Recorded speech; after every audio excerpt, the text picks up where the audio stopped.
There we are. Afternoon, Grant. Afternoon, how are we doing, everyone? We're just going to give people 5 minutes to connect. I appreciate people have perhaps been at different meetings, different presentations, or just finishing their lunch. So we'll just give them opportunity to get connected, and we'll kick things off officially at 5 minutes past.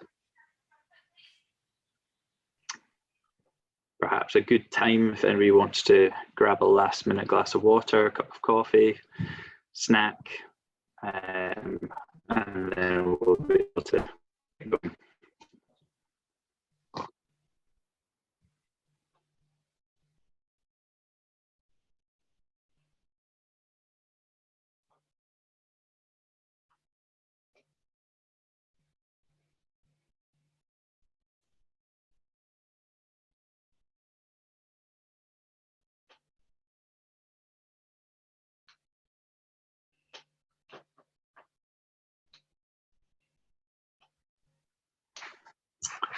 I would also just ask very kindly, while we're waiting on everyone getting connected, if you could just keep your microphones on mute, please. Thank you.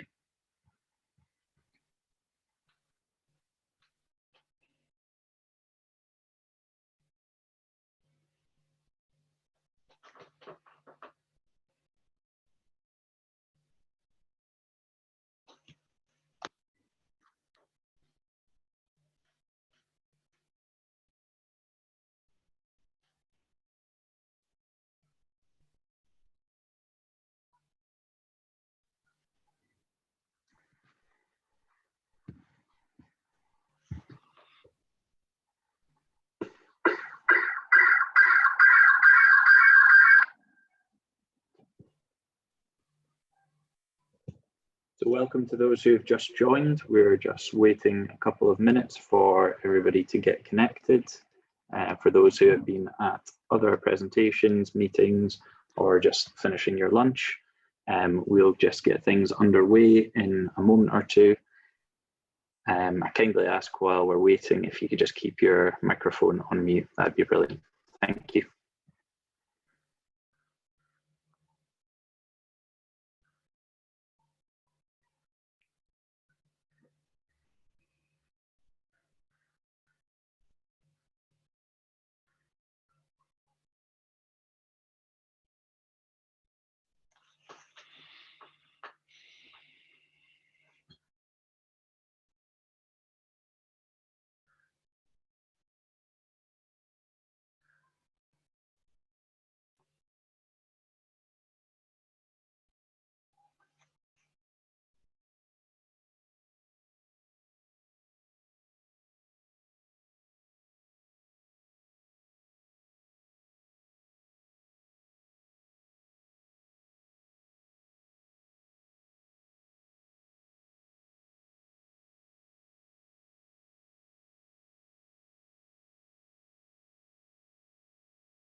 Okay, we're just going to give people just a few more moments just to get connected, and then we'll make a start just now as we approach 1:05, and that appears to have just gone 1:05 just there. So good afternoon, welcome everyone to our second installment of our webinar series from the AM BATS project. This week we will be looking at metal powder bed fusion and also polymer AM technologies. The event will run until 3:15 today. So a few housekeeping things just very quickly. So we'll be recording this. It will then be made available on our YouTube channel once we've had time to download, process it, and upload it to there. If you could keep your microphones and webcams turned off during the session, there will be opportunities in the Q&A to come on and discuss some things, so there will be an ability to do that then. In the meantime, if you have any questions throughout the session, please put them in the chat tool. We will be doing a Q&A session for Renishaw's presentation as well as Stratasys's. And then at the end, we're doing an open panel discussion. So if you have any general questions about additive manufacturing for that, please either put them in the chat, or if you find my colleague Kweku in the chat box, you can message him privately there to submit your question. We'll also be sending out a survey at the end of this, so if you could fill that out, that would be brilliant. Thank you very much.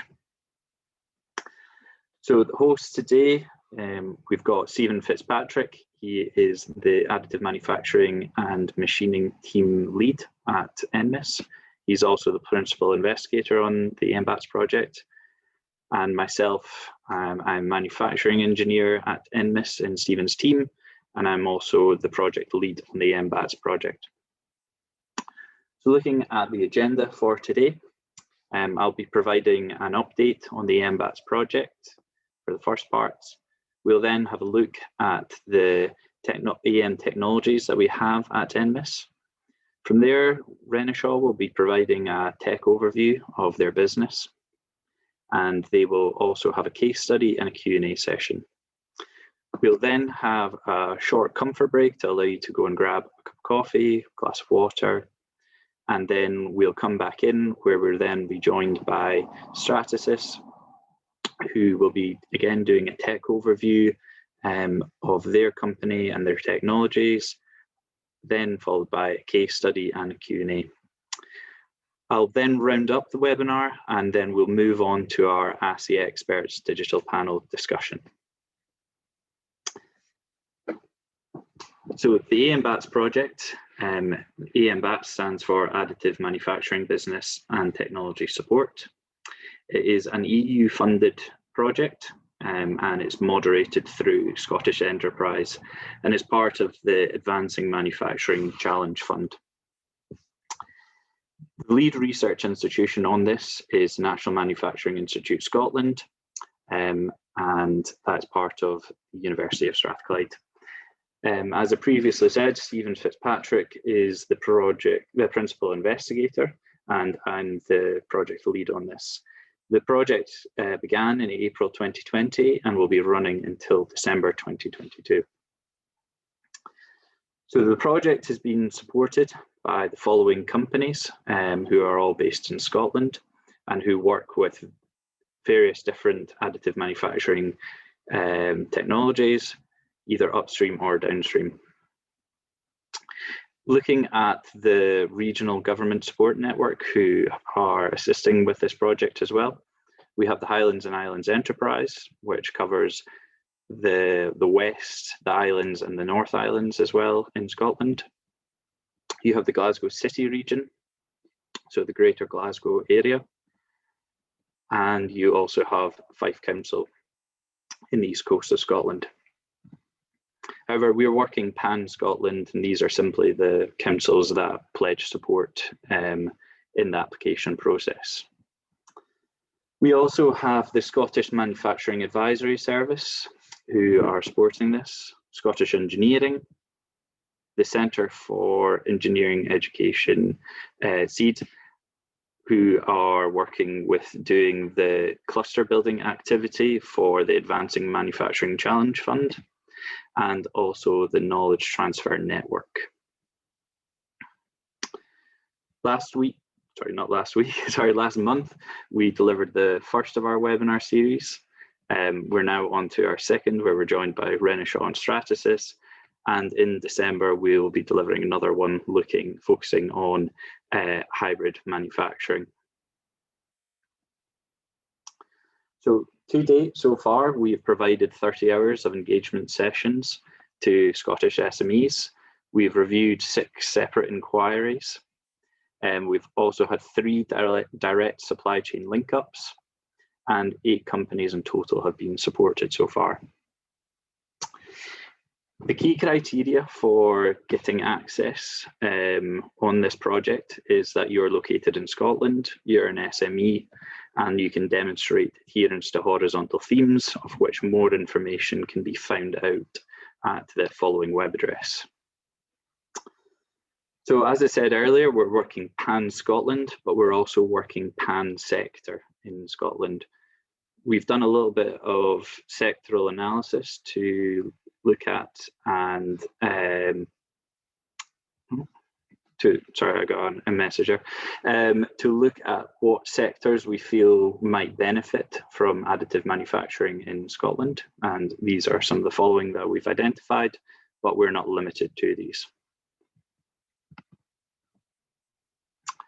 So looking at what are we actually trying to achieve in the additive manufacturing business and technology support project, it's really about knowledge transfer, and that knowledge is being transferred to the SMEs so they can make the correct business technology investment decisions in additive manufacturing. So we're doing this by de-risking innovation, supporting the adoption of additive manufacturing, and growing the Scottish supply chain. And the hope is that this will give SMEs the confidence to invest in new additive manufacturing processes and adopt these new technologies. We've identified that there are barriers to additive manufacturing, or at least to the adoption of it. And these are as follows. So understanding the suitability, so which process or processes match your engineering challenge. Controlling variability, so how do you gain repeatable results with what you're manufacturing. Looking at reliability, so now looking more towards gaining conformance, so looking at certification, qualification, etc. And then also scalability. So how do you meet your current and future demands? So this is split up into some challenges because we recognize that additive manufacturing is a complex set of technologies, and these are often very difficult to kind of integrate within an engineering environment. So by working with us, we'll be able to transfer that in-depth knowledge required to make those correct and effective technology investments, give you an insight into the expertise and process understanding, will allow you to be competitive. Breaking down the complexity of the supply chain, so that will allow you to gain financial sustainability with what you're doing. And then also the lessons learned that we've gone through in some of the other Catapult Network facilities in the UK in terms of facility design for additive manufacturing, because there are so many health and safety guidelines around this. So by doing things correct the first time, then you'll be able to save yourself a lot of money and gain those business efficiencies. So this is all really allowing you to move towards a work smarter, not harder approach. So how we're planning to do this is we've developed a series of different support packages, and these just give you an idea about what they may look like. But what we'll do is we'll always work with you to make sure we are delivering the most beneficial content to what your challenge is. We did originally have a series of in-person events scheduled where you could come and actually see the technologies, but while that's not possible at this moment in time, we're hoping to deliver a lot of that knowledge, networking, and engagement via webinars. So in this scenario, what you can do is you can come to us and say, you need to do this one, that one, and we'll help you with those particular support packages. But we do also recognize that people may want to look at a more full solution of an end-to-end process. So going all the way from understanding the suitability of the product or component that you're looking at, all the way through towards that, gaining support towards approval, which is crucial to actually selling something in the marketplace. So everything centers around developing business cases. So if we just take a quick look at that early stage business case and how you'd go about pulling that together, it would be these support packages that I've previously mentioned there. So product suitability, design for additive, and process selection come together to give you that early stage business case for pursuing additive manufacturing further. But what this looks like in reality is a set of structured steps that lead you down that pathway. So in that initial product suitability, what we're doing for you is across a range of different processes, looking at which ones are suitable for you. And if none of them come out as suitable, then what we'll do is we'll look at what else can be done for you. But assuming at least one technology is suitable, we then go through and ask you some more detailed questions about what it is that you're trying to achieve, work with you on looking at design for additive manufacturing. And then this allows us to go from the seven different processes down to selecting one in particular, which allows us to move on to a more traditional style design for manufacture, because we know which technology we're working with. And that's the final step before we can develop that early stage business case. And that allows you an opportunity to sit down as a business to decide if you should pursue this further. So thinking back to the 4 barriers I discussed earlier, this one ticks the box for suitability. If you look at the ISO and ASTM standards for the different processes that are out there, they all have their own unique advantages and disadvantages and are applicable for different materials such as metals, polymers, and ceramics.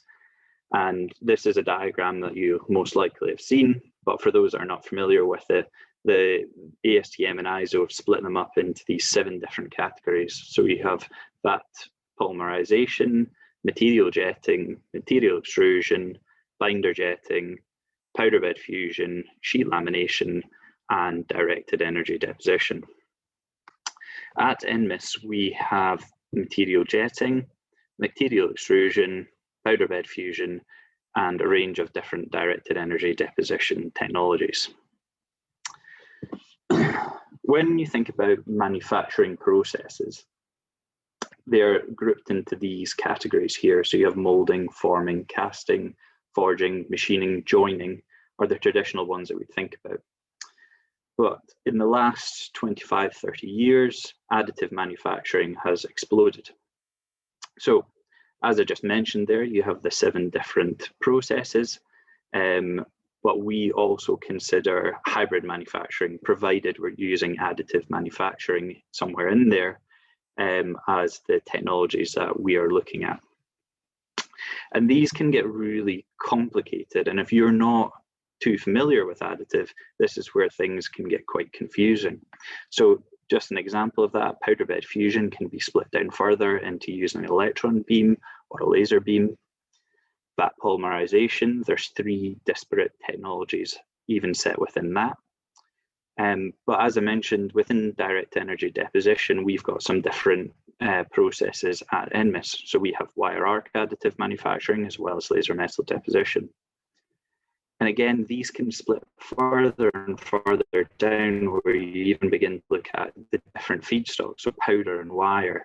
And then you can start to consider using an open atmosphere or perhaps even an inert atmosphere. And you can do the same with WAM. The reason that I'm telling you this and explaining this is to show that ultimately this leads you to a decision in terms of what materials you can use. So if we look, for instance, at laser metal deposition with powder in an open atmosphere, you would be limited to non-reactive alloys. So cobalt, nickel, steel alloys, to name a few.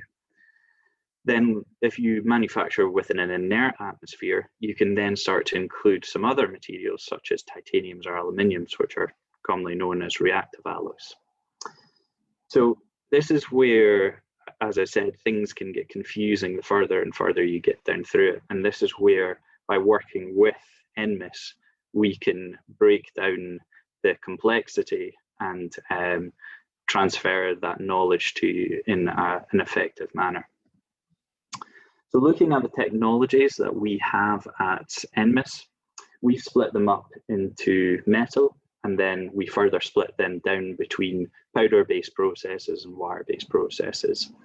So hybrid LMD, powder bed fusion, and then the 2 wire arc additive manufacturing technologies, one using plasma and the other one using gas metal arc. Within the polymer side of things, we split it between filament and photopolymer for at least this moment in time for the technologies that we have. So we've got industrial scale fused deposition modeling, as well as more desktop based ones that people are familiar with, which are more aligned to kind of 3D printing as such. And then lastly, the PolyJetting as well. So today, you'll hear from Renishaw, who will be explaining the metal powder bed fusion process, and Stratasys will be talking about the industrial FDM and PolyJet. So looking just in more detail at our wire arc system, this is the one that has an inert atmosphere, and this is where some of the limitations start to come in. So by using an inert atmosphere, you can work with reactive alloys, but because you're working within this closed cell, you're limited to components up to about 1 meter in size. So this is using a MIG-based technology. Now that we move to an open atmosphere, obviously we can now increase the scale of the components that we're working with. So in this setup that we have here with 2 KUKA robots, one dedicated to doing additive, the other one dedicated to doing non-destructive testing, we can work with components that are around about 2.5 meters in size. And in this circumstance, we're now using a plasma-based arc technology. The Renishaw system that Stephen and Matt will be discussing that we have at NMIS is a Renishaw 500 series. So this is a single 500 watt laser system. And this will allow you to manufacture complex components, as I've kind of shown on the right here, but I don't want to talk about this in too much detail as the guys from Renishaw will be discussing this.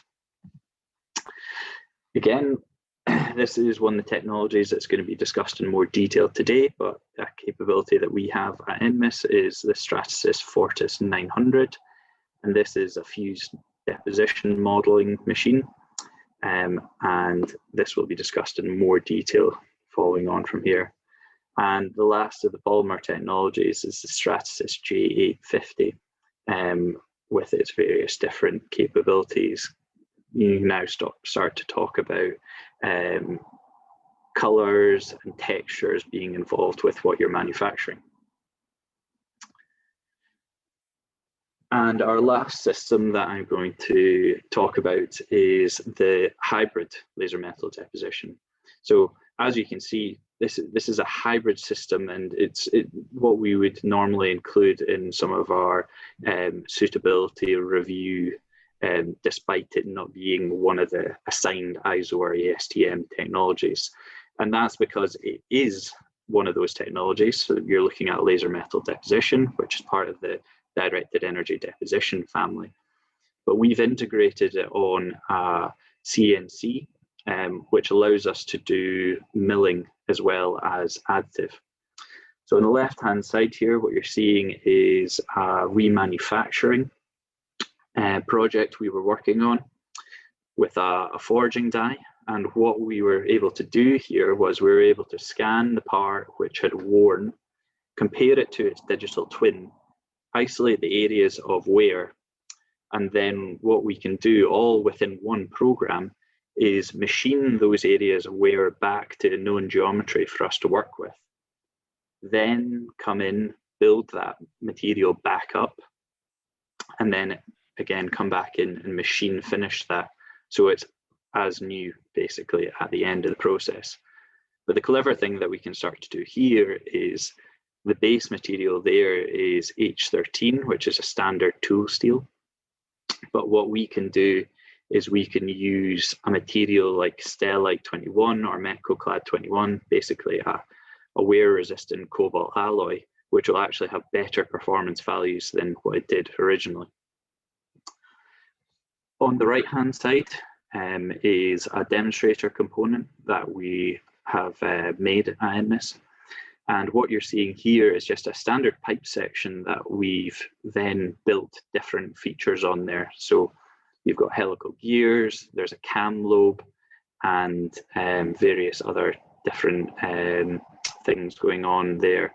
And it's really just to kind of demonstrate what is capable or possible on the machine. There will be a webinar dedicated to this in December. So if this is something that you are interested in, please tune in for that, and just keep up to date with the NMIS events page to find out when registration will be live for that. So I'm now going to hand over to Stephen Crownshaw, Business Manager for Renishaw AM, and also Matthew Williams, one of their applications engineers. So, Steve, over to you if you'd like to start sharing your screen now. Okay, just give it a minute to load, because obviously everybody's on the internet at the moment looking at many things, so we want to make sure that you can all see the screen on there. First, I want to thank Grant, Stephen, and all the team at NMIS for giving us this opportunity, especially at this time when we're very restricted from travel and things like that. So for anybody who knows me, I've been stuck in a shed in the garden for the last 7 months, so it's quite nice to talk to a multitude audience. And for the people that's actually signed in and attended this, obviously there's an event going off in Europe, and obviously the pull to go and see that probably isn't as strong as coming and listening to myself and the guys from Stratasys this afternoon. So thank you to all you for attending this event. A little bit about myself. I've been in the industry now for over 15 years. I started with EOS. That was quite a good grounding. I got to know the polymers and the metal side of either SLS or laser powder bed fusion, DMLS, whichever you want to call it. By the acquisition of Renishaw of MTT back in, I think it was 2011, I was given an opportunity to come and work for a UK company, which was a strong pull that I couldn't really resist. So I've been here now for coming up 9 years. And if you think about where it was 15 years ago and then 9 years ago, to see where the industry is now, and probably if Formnext had been live, there would have been lots of things to see there, and there will be in the future, I'm sure, because all technologies are starting to accelerate because of the take up from industry. To see this now as a way from going from doorstops and paperweight to actually a process for manufacturing. And I think my sort of presentation bases upon this, that we're trying to set this technology as part of the whole production chain. So it's not a prototyping as it was always perceived. It's now moving into manufacturing, and there are some really good case studies out there now, and you see them more and more, and industries are really starting to adopt this technology even more. Let me make sure the screen works. Of course, like I said, I moved to Renishaw in 2011. Renishaw's a global name anyway in engineering, because it's primary business, which is metrology. Now, the one thing about Renishaw is it's a thoroughbred engineering company. Its strapline is apply innovation. So when it had an opportunity to acquire a company back in 2011, where the chairman, who still works daily in the company and he's sort of coming on 84-year-old, thought, right, his vision would be to take this business to another level. And he spent a lot of time and effort in the AM side of it. And still to this day, his primary goal is to move AM into the next step. And I think he wants to see AM as a production process in multiple companies. So quite nice to have somebody right at the top of the company, which I think from a sales perspective, when you're talking to companies, you want to have these people engaged in this technology to see the vision of what it can do to your business. So we have our headquarters down in just north of Bristol, in a place called Wotton-under-Edge, a very small village where I think the majority of people that live there somehow have a link into Renishaw. But our manufacturing plant is also in Wales as well. So we are a UK-centric business when it comes to AM. We do all the design and development in the new Mills facility, but then we do the manufacturing just down the M4 over the border in Wales. So we do try and keep it, quite close to home. I think the ability then is that, we have cross links where people can go and actually be on the shop floor when we manufacture the machines, look at what's happening and feed it back into the design team as well to make sure everything's aligned as we go forward. Little bit. Obviously, when I try and do these presentations, it depends on the audience we have, and sometimes you can gauge the audience and go top heavy quite quickly. But I think it's good to start with this because it's based around SMEs, and it's where does this technology fit with you as a business? What is this technology? Where can it be of benefit to you? So because we're trying to break it, and I think, you know, Grant's talked about doing different technologies over 3 different presentation days.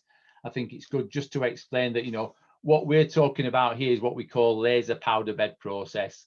You've heard it termed as DMLS, you'll hear it termed as SLM.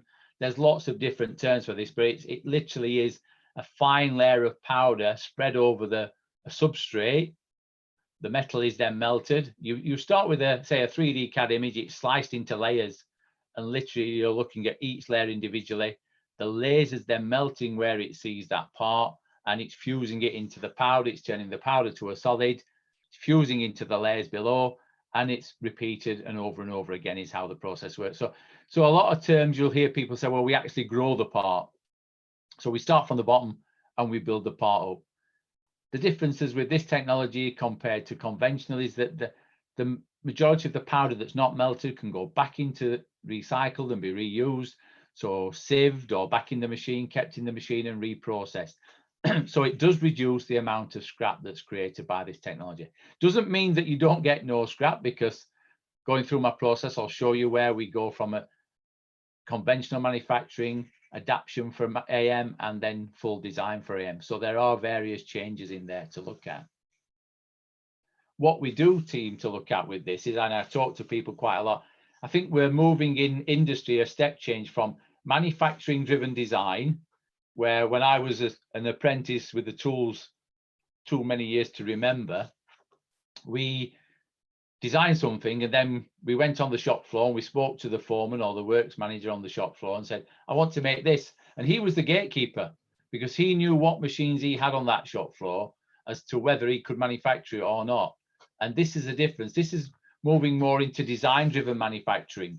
It's giving designers more freedom, and you'll have seen some of the complex geometries that surround on LinkedIn and the internet, things like that, that people are now designing that, you know, 10, 15 years ago could not have been manufactured through conventional methods and will not be able to be manufactured through conventional methods.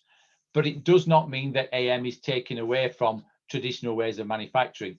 It's a complementary technology at the end of it, and this is where we sit hand in glove, and this is the theme we try and get through now when we talk to people, is don't look on this as some black magic box that sits in the corner.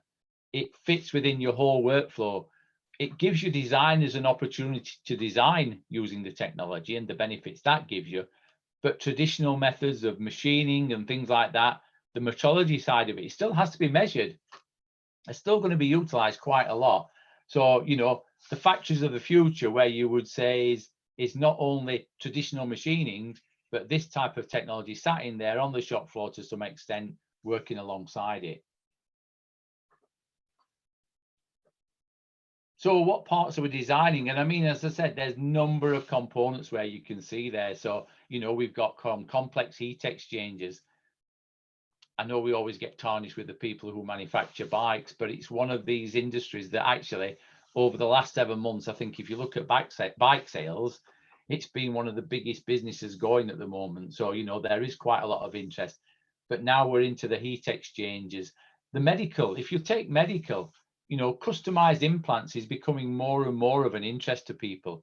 The fact that during the trauma of a patient, you can do a CT scan, you can take that part, take that file, print that part and have it implanted in a timescale to give that person the best chance for recovery, things like that.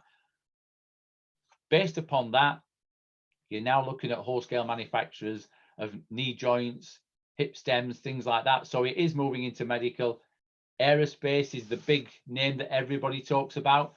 And yes, there are small pockets of using aerospace, but it's still a long way off because it's a very sensitive area, shall we say. It doesn't like making swathe changes in using this technology because it has to go through a qualification process. But there are changes going ahead. There's more companies looking at it than ever before. And with the next generation of planes being designed, it fits really well in there when it comes down to reducing the weight of these aircraft. If we're going to go for new technologies to fly these planes around, we're going to have to look at new technologies to remove weight from these planes in the future. So where's it fit? I mean, we've always had to say, well, it's high value, low volume, because that was the cost of the technology and the speed of the technology. So, you know, it's no good saying you could make a big lump of metal and melt it by, you know, this is not what we do. We talk about complex geometries where the benefits can be traded off on the cost of that component. But again, we're seeing a change even now that, you know, the buy to fly ratio is okay, but there's still a cost for that component that people are looking at. And we have to become even more aware of this. So how do we do that? Well, you can get the raw material down, the price of powders can come down, only to a certain extent. Machines, there's a lot of R&D. If you look at all the machine manufacturers, they're spending an awful lot when you talk to them of their profit back into the R&D side to change the technology, to change the different machines that's available. So, you know, you look at where they went from a single laser small platform 15 years ago, you now see some of the size of the machines that are around, and they're massive changes. It's not just about a quick change, a quick sketch to make it a bigger machine. There's lots of things to consider when you're doing that. Gas flow, that type of thing. You know, how do you handle a part that's now gone from weighing probably 15 kilos to weighing 50, 60, even up to 100 kilos? It fundamentally changes the way you handle it. So there are lots of things that have to be considered when we're moving into using AM in manufacturing, in vast volumes. It's a key critical thing. The mature applications, of course, are aerospace, healthcare, and tooling. The complex geometries with tooling, where you can put conformal cooling in that part, gives you a benefit in the cycle time, that type of thing. And I said with aerospace, it's more about lightweighting, and with healthcare, it's customized parts really at the end of the day. For getting the best from the technology, and this is where I think where the NMIS was talking about it, it mentioned the design for AM and the product suitability. For a number of years, we've spoken to lots of people, personally I have, and they said, I want to use AM. What do you want to do? I want to make this, and it's probably a flange or a bracket. And you then have to explain to these guys, well, maybe it's not the right technology at this moment in time to make a flange or make a bracket. We always said to people, if you can make it conventionally, make it conventionally. But if you can change the design, that's where you can really make swathing changes with AM and get the best out of it. So we're in this sort of transition phase, I think, where we talk about this, where we have conventional manufacturing. The A for AM is adaptation for AM. So that's gradually getting through the changes of what was traditionally, you know, manufacturing driven design to the design driven manufacturing. It's saying, right, I can take weight out of this part. I can give the benefits of increased flow and things like that through the component without upsetting the senior design engineer who's probably set in his ways of how to traditionally manufacture and doesn't like this black art that's coming in and giving him wholesale changes. The DFAM is when, you know, maybe now or even in the future, and there's only a few companies that really work in DFAM, where they actually take a clean sheet of paper. What do they want to achieve from this part at the end of the day? What's the fundamentals of all the part, and why are they using this technology? And when they think about it that way, then they start to come to DFAM, design for additive manufacturing, taking into account all the real benefits of it without the restrictions of traditional manufacturing. So we start with direct part replacement. So yes, there's parts that could be replaced by using traditional methods, by using AM. The adaptation is taking that form and maybe changing some small fundamental things about it, putting a radius in a part where normally you wouldn't put a radius in there, taking out the weight of parts because it's easier. If you think about traditional or subtractive manufacturing, as we call it, when you're machining a billet of material, the more you remove, the higher the cost of that part is, because the more time it spends on the machine tool. So you have to find a fine line before you go too far and that part becomes too expensive. With the additive, it's about putting material where you require it. And so it's adapting it, taking some material out of parts, but not spending too long melting too much material. More material melted, more time for the build, more material melted, more cost of the build. So it's striking a fine balance. When you go for design, you open all that up. So you're only putting material where it's actually required. So it becomes functional, it's fit, form and process. So this is a conventional solid block manifold. I think we're more stressing on, you look at the sketch design in the bottom corner there, and everything's straight lines, because we can only drill in straight lines and holes can only be round. And when we start to talk about design for AM and we start to talk to people and we say, well, change the shape of the hole, put the hole a teardrop shape. And then they say, well, I can't drill a teardrop. No, but with AM you can. And this is the whole thing about it. You can start to implement design changes that are subtle, but make a massive difference to the building of that part. I could spend a whole hour talking about just designing to reduce support structure and things like that. That's where the NMIS will come in the future with you guys, that you'll benefit from locking into this place and understanding design for AM more better. But for this case, I just want to show you with a manifold like that. You then start to say, right, if I can make nice flow lines, so I get an efficient flow then, because I'm not hitting a corner at 90 degrees, causing turbulence that slows the process down. Also reducing weight. You know, you can see how the part's being designed. Materials added where it's required. And if you look on the bottom right-hand corner, the as built, you know, you've got a square hole there, will then be machined out to get the tolerance. And I think this is always one of the things when you're talking to people, you know, the question from a company that does a lot of machining is, what tolerance do you work to? And you say plus or minus 50 microns, and they scoff, because to them, that is not what they call a machine tolerance. But how many parts, if you actually interrogate them, do not need that tolerance on all surfaces? So here, like I said at the very start of my presentation, we're showing you how you can make parts that in free space can have a 50 micron tolerance, but where it needs a higher tolerance, it goes to a machining center. But you're not spending time machining the whole surface. You're realistically machining up as and when it's required and where it's required. And that's the big difference using this technology. If you just look at the difference there from a conventional block to an adaptation to a DFAM, you know, you're talking a lot of difference in weight. Now for aerospace, we did say it's a prime, but there's also other benefits of that with the flow and everything like that that can be adapted. So it can have a higher productivity value rather than just reducing the weight on it, shall we say. So production using AM, as I said earlier, there are lots of inherent costs with this technology, and probably the price of the machine. And everybody asks me when the price of the machines are going to come down.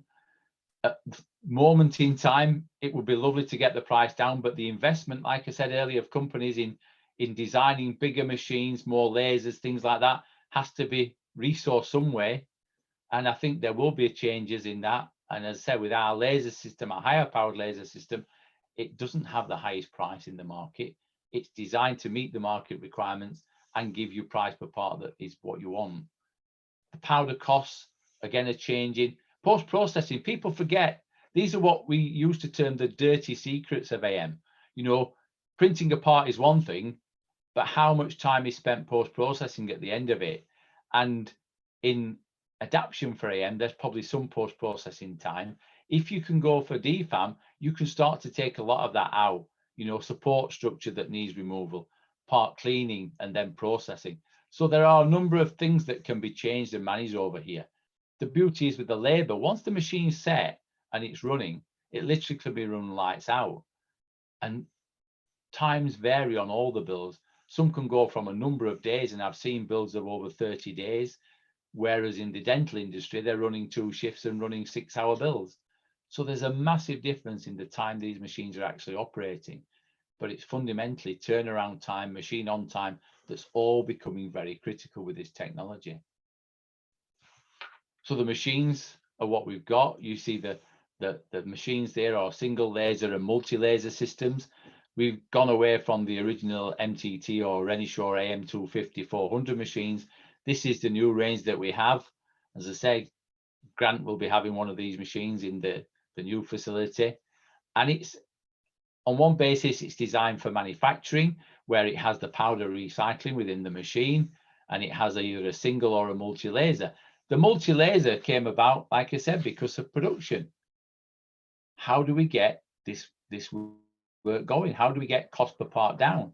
It's experienced users that we're looking for with this, because there is a learning curve to go through. And again, I can't stress enough, having a facility like you're having in Scotland, where you can get your experience with this, will massively increase your benefits from the technology and your ability to pick it up and run quicker. There is a learning curve, and as soon as you can get up that curve, the benefit to yourself it will be. You know, a 4 laser working on a standard 250 bed area automatically increases your productivity. Gas flow. We talk a lot about gas flow, and there's a number of presentations out there. But when you're processing AM, you do get a fine condensate that's created. That has to be removed. It's been shown that the impact it can have on mechanical properties if it's not cleared. Single laser is easy. When you start firing 4 lasers or multiple lasers, then it does make a difference. And all the suppliers of the multi-laser systems have this as one of their key priorities. You have to remove that condensate from the chamber. Again, if you're running 2 lasers to 4 lasers. Now, we were able, when we designed our multi-laser system, to pick up on the galvo housing for this. And it was a pre-built part by us, by Renishaw. It was designed for additive. It was built out of aluminium on a laser machine. Now, to make the first 4 laser machine, we had to print this using a single laser, and it was a 79-hour build. Now, with our 4 laser system, we can produce that in 19 hours. And that's the step change in the technology, you know, so it can show an increase. It's not guaranteed on all technologies, it's not guaranteed on all parts, but in some cases it can be quite a substantial step change in productivity. So where do we help our customers with the technology? Design freedom is one of the main things.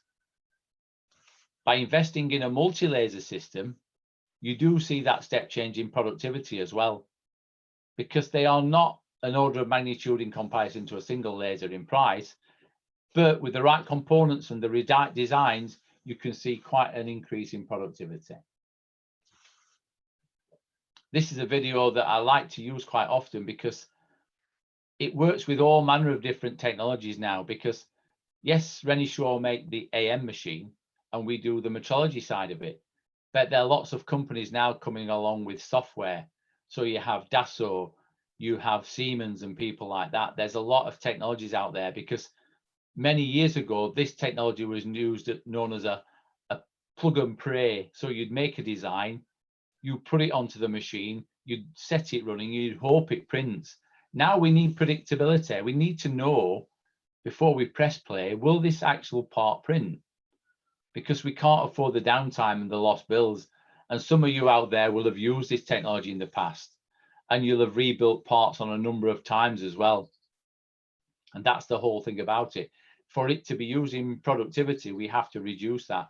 We can't be coming in and seeing a failed build after a period of time. So the more technologies that's available to us to use, the more benefit. So build simulation, it says right first time. We're not fully there, but we need to be getting towards that. So if you're designing a part, what are going to be the things that could cause you errors and problems in the build? And if you can see it in predictive software, then you can make the changes before you go to building the part. That's the whole idea. Don't find out when the build's been running 20, 30, 40 hours that the part's failed.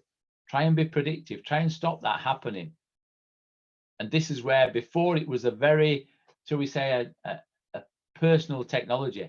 People knew the knowledge of this. Now we're moving into more of a software. So we're moving into Industry 4.0 all the time with the ability to understand what's happening. We have an Infinium Central system that connects all the machines up. So for the factories of the future, the people can delve into what's happening with the machines in real time. They can get them on their phones, get them on their iPads and watch these things. It captures all the data. So if you're qualifying the process, you can have it there so it ticks all the boxes for manufacturing. This is Renishaw's core business. We know how to measure parts. And this is where we come into our own again. We have to talk about the whole process chain. If you're printing a part, you've also got to manufacture it, you've got to machine it, and you've got to measure it because it's got to have fit, form and function at the end of the day. And for Renishaw, it's part of our DNA. We know what this is. We know about inspection and verification of parts. So we're able to write programs where in a factory, we can take that part, scan it, we can measure it, and we can give you a verification of what you're building. It's part of the Renishaw process pyramid at the end of the day, the knowledge of how you can manufacture parts.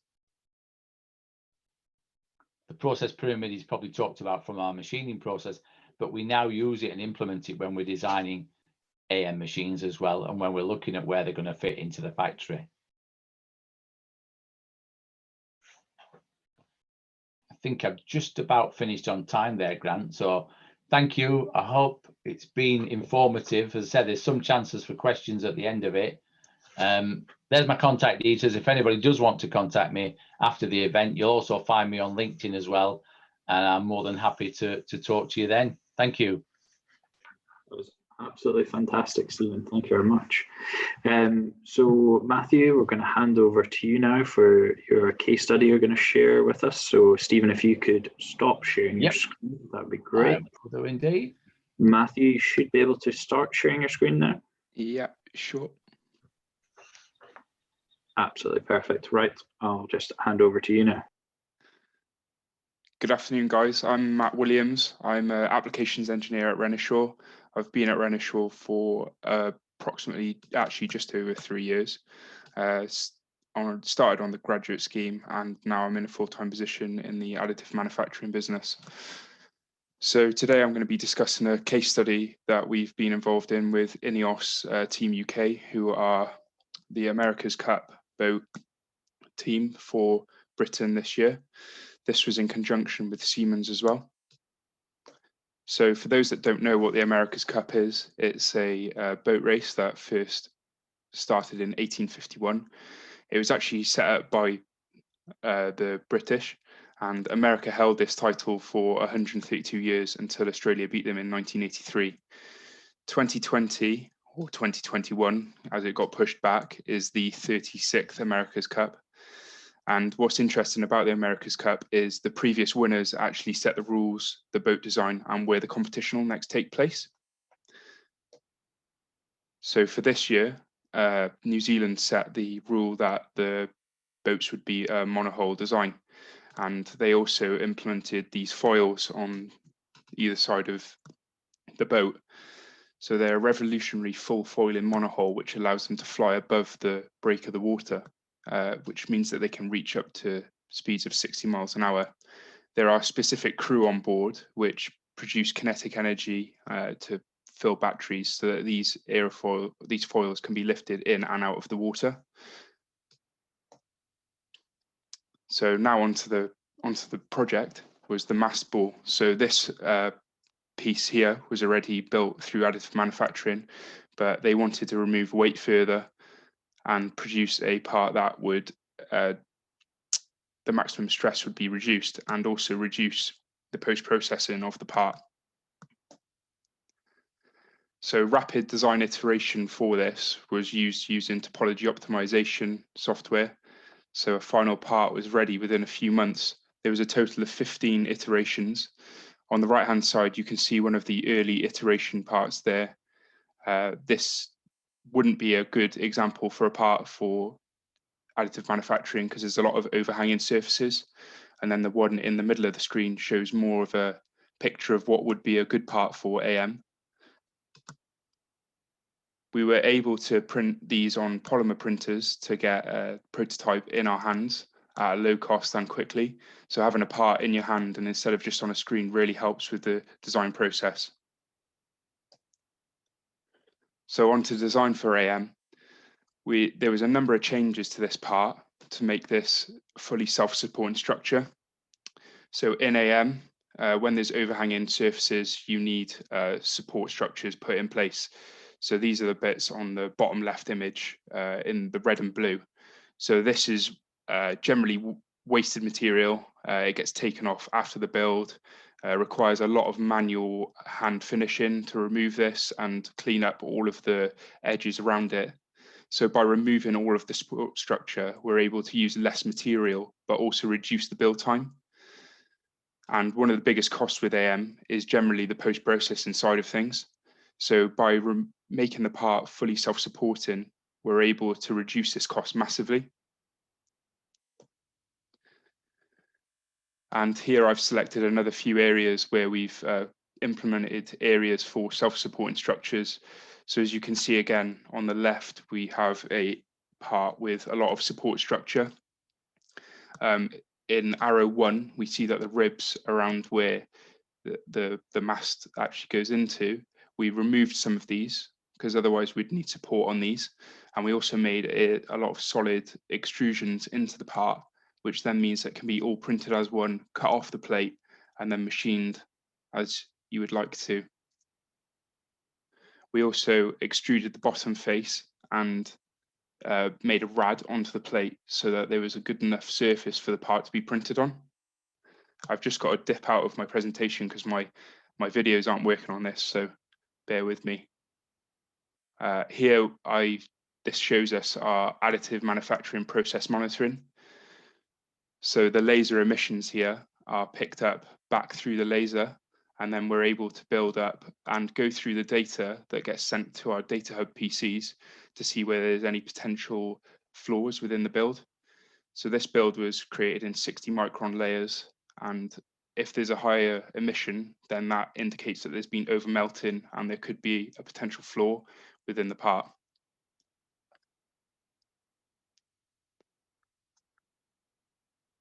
The end result of this was approximately a 50% reduction in mass over the original Mast Ball. The only areas that have been machined are the ones that needed to be. So everything else is the as-built finish. We reduced the peak stress induced on the part by 210 megapascals, which was indicated via finite element analysis. And as I've said throughout the whole presentation, it was a fully self-supporting structure, only requiring machining in the mating faces and the absolutely important parts of that structure. And are there any questions? Sorry, I understand that's a bit quick there, Grant. No, that is brilliant.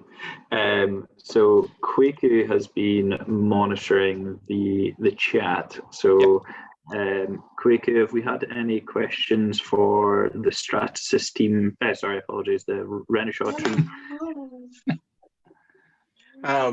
No, we don't have questions directly. Thank you, Grant. But we do have some positive comments about the depth of knowledge increments and also in support of the opportunity for people to enter the AM supply chain through other aspects like post-processing. Okay, no problem. My contact details are on the left as well, so if anyone does want to get in touch, then you can drop me an email, and I'm also on LinkedIn, like Sir Stephen. Brilliant. Okay, well, we'll keep this open just for a moment or two to see if anybody has some questions that they can think about. But maybe a good question might be just what are some of the different alloys that you can use on these types of machines? Yeah, sure. So the picture that's currently on the screen actually is our brand new facility in New Mills, which is our headquarters site in Gloucestershire. So we've got a total of 7 Renishaw 500 Qs there running the 4 500-watt lasers. We have 2 different types of titanium, one being a lower particle size than the other. We have 2 Inconel 500 quads, so that's 625 and Inconel 718. We have stainless steel 316. We've got a development copper machine. We have aluminium quads, and also in our Miskin facility down in Wales, we print in cobalt chrome. In Germany, we print in Moragian M300. So there's a lot of alloys that we can print in at Renishaw. I think if I can step in here, Grant, I think the beauty about this technology is the fact that there are new developments on materials. I remember some years ago, there was a project called the ACMET project, Accelerated Metallurgy. And the idea behind it was to harvest a whole new series of materials that were designed for this process. So it wasn't about, well, I always build in tie 6.4. Or why? Well, because I always have. But what about if we can give you the same mechanical properties and the same UTS and yield strengths as you've had in the past, but at a lower cost? When you think of the price of titanium, I think that's the change we're seeing now, that, you know, powder companies have come to the front. If you think about the powder originally, it was the waste material from MIM that was used for this technology. Now you've got multiple global companies now developing powders for the process, and the potential to harvest new materials is unbelievable. And, you know, as machines develop and the lasers change and things like that, you can then start to move into the tungsten materials, all manner of different aluminiums. I mean, when aluminium was first muted from an AM perspective, it was the fact that, you know, why would you want to do aluminium? It's so cheap to manufacture a machine anyway. But we're seeing the high strength aluminiums now being used, and using the benefits of AM to develop parts, again, makes a massive difference. This is the thing. So I think although companies have a list of materials, what they call proprietary materials, I think the real benefit is as the powder suppliers start to really hook into this and start to offer, you know, a whole new series of developments. And we're seeing materials all the time. You know, the material, the toolmaker industry is coming on strong. The Voestalpines, the Uddeholms Bowlers, people like that are starting to look at materials that normally needed high temperature to work them. Can they develop materials that can have the same impacts, the same mechanical properties, but don't need to be processed through a high temperature? And this is the thing. So lots of new things coming out. Excellent. Okay, thank you. I'm now getting some questions flowing through. So Luke Parry from Leonardo has asked, does the Renishaw 500S system have the monitoring solution on that? It has the ability to do the Infinium Central. The AMPM, the process monitoring, is a bolt-on addition to the machine, so it can be added to the machine once it's in place. So there's nothing to stop you having it on there, Grant. What we need to look at is can we get people in who really want that data and can understand it, because it does create an awful lot of data, and as long as you can harness that, I think there is a benefit, and it will be, it's there for the future, definitely. So there is a chance to look at that with people and see what they want from it.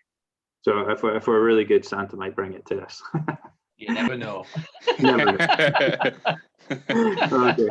I had a question from Matthew, who was saying, your design took away the removal supports but added extra built-in support to save on post-processing. Did this not add extra weight to the final build, or was the cost / post-process time more critical compared to the small weight added? And he was also curious to know what material was it manufactured in.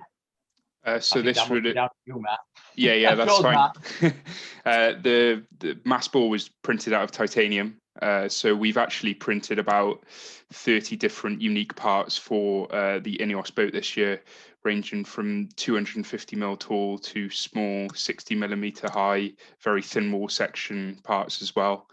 The question about adding the structures in to make it self-supporting, yes, it added some mass to it, but it also increased the stiffness of the part, therefore reducing the peak-induced stress. Sorry, Grant, I think you're muted there. Yep, thank you. Yeah, so that's interesting. So basically, compared to the original component that would have been traditionally manufactured, yeah, you already managed to take so much weight out of it that when you came back in to make the design tweaks, that little bit of extra weight was already still a huge reduction in the capabilities of a traditionally manufactured part. Yeah, it was massive. There was a 50% weight saving in the end over this part to the original Mast Ball that they used prior to entering the 3D printing aspect of the world. Yeah, so that's a good point. So that kind of leads back to that step-by-step process that I showed earlier of you do your initial design for AM first, but then once you've isolated which manufacturing process you're going to use, this is where you then do your kind of more focused design for manufacture. So the design for AM will have been more just a generalized lightweighting technique. Then what you need to do is make sure that that CAD design then aligns to actually all the downstream considerations of post-processing, etc. And that's where you might see yourself adding some weight back on, but ultimately, compared to the original component, you're still leaps and bounds in both lightweighting and kind of performance values better than you were before. Yeah, exactly. Okay. Sarah has asked what heat treatments were applied in post-processing of the part, and I'm assuming that is in relation to the component that you showed us, Matthew. We put it through our standard titanium heat treatment cycle in a vacuum furnace at Renishaw. If she wants specifics, then we can then she can contact me through email. Yeah, no problem. That's a good question. And I suppose some people are probably curious about hipping and heat treatment. Do you maybe want to talk a little bit about when you might hip a part versus when you might just do a stress relieving heat treatment, or even do a heat treatment where you're actually looking to have, for instance, like phase transformations for different applications such as aerospace, oil and gas, and I can also maybe add some more to that after yourself, Matthew. Yeah, sure. So we take it through our standard heat treatment cycle, which can take titanium to have yield strengths of over 1,000 megapascals and elongations around the 14% mark. That's sort of the heat treatment that we use across the board, whether it's in aerospace or any other application due to the mechanical properties that you get from it. Okay, yeah, that's a good explanation there. And maybe what I was hinting on with what I had said there is 718 is a really good example of a material to think about. With a machine that's dedicated to just manufacturing 718, you would be able to manufacture both oil and gas and aerospace components. But what you'll then need to do is actually take them through different heat treatment processes because they're looking for different things. Phases. So, yeah, exactly. Yeah.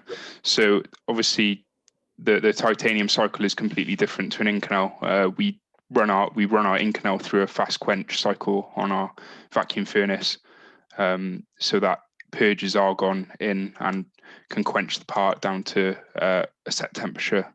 So the argon's running for a set period to bring that temperature down as a fast quench. Brilliant. So I've got a question here from David Hardacre. Do you think there will be the opportunity to use in-process monitoring data in the future to provide adaptive control within the machine, i.e. automatically modify the build parameters based on the data from the monitoring?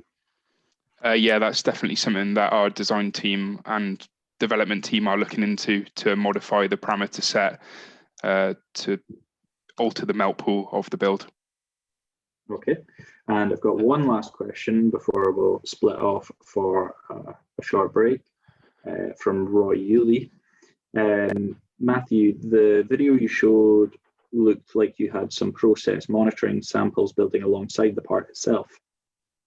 Assuming I wasn't imagining these, you weren't, Roy, they were there. What are they used for? So they would have been a density cube. There's a powder capsule and also a tensile bar there. Generally, we print 3 tensile bars, obviously, to get a better spread of results. But on that build, we've only got the one in that one corner. Brilliant. And the man who knows everything there is to know about these things is David Hardacre. So Roy, if you want to message David, he can tell you a lot about this as well. I'm going to take one last question because it's just come up from Anna. She said, great presentation. When you say reducing peak stress, is it residual stress or stress due to external load? Could you expand on this? or sorry, could you expand on how this is related to the manufacturing process? So in the AM process, there's a massive amount of induced stress from the melting of the powder and the rapid quench of the melt pool. So the heat treatment cycle is to address the side of the stress that's within the part from the manufacturing process.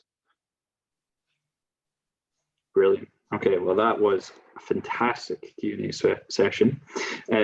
What we'll now do is we'll take a short break to allow everybody to go and grab themselves a glass of water, a cup of coffee, and what we'll do is we'll reconvene at 2:15. So until then, if you could just have your microphones and webcams turned off, but please use the chat function to have a wee chat if you would like to do so. Thanks. Step away and get myself a quick drink. Just want to say thank you again to Stephen and Matthew for their presentation and case study, and also their questions in the Q&A session there. That was absolutely fantastic, really interesting. Now we're going to move on to Stratasys' presentation.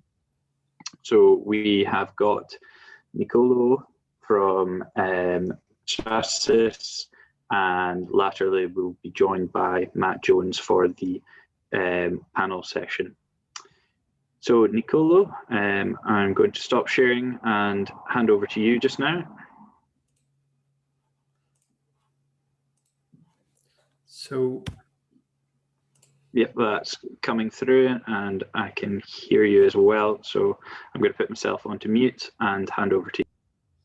okay, good afternoon, everybody. And thanks, Grant, for inviting me and inviting Stratasys to this amazing project. That's the first thing I told you when we talk about it. AM Bets is a really great project, and that's an honor to be part of it with our machines and also presenting them today to this very wide audience.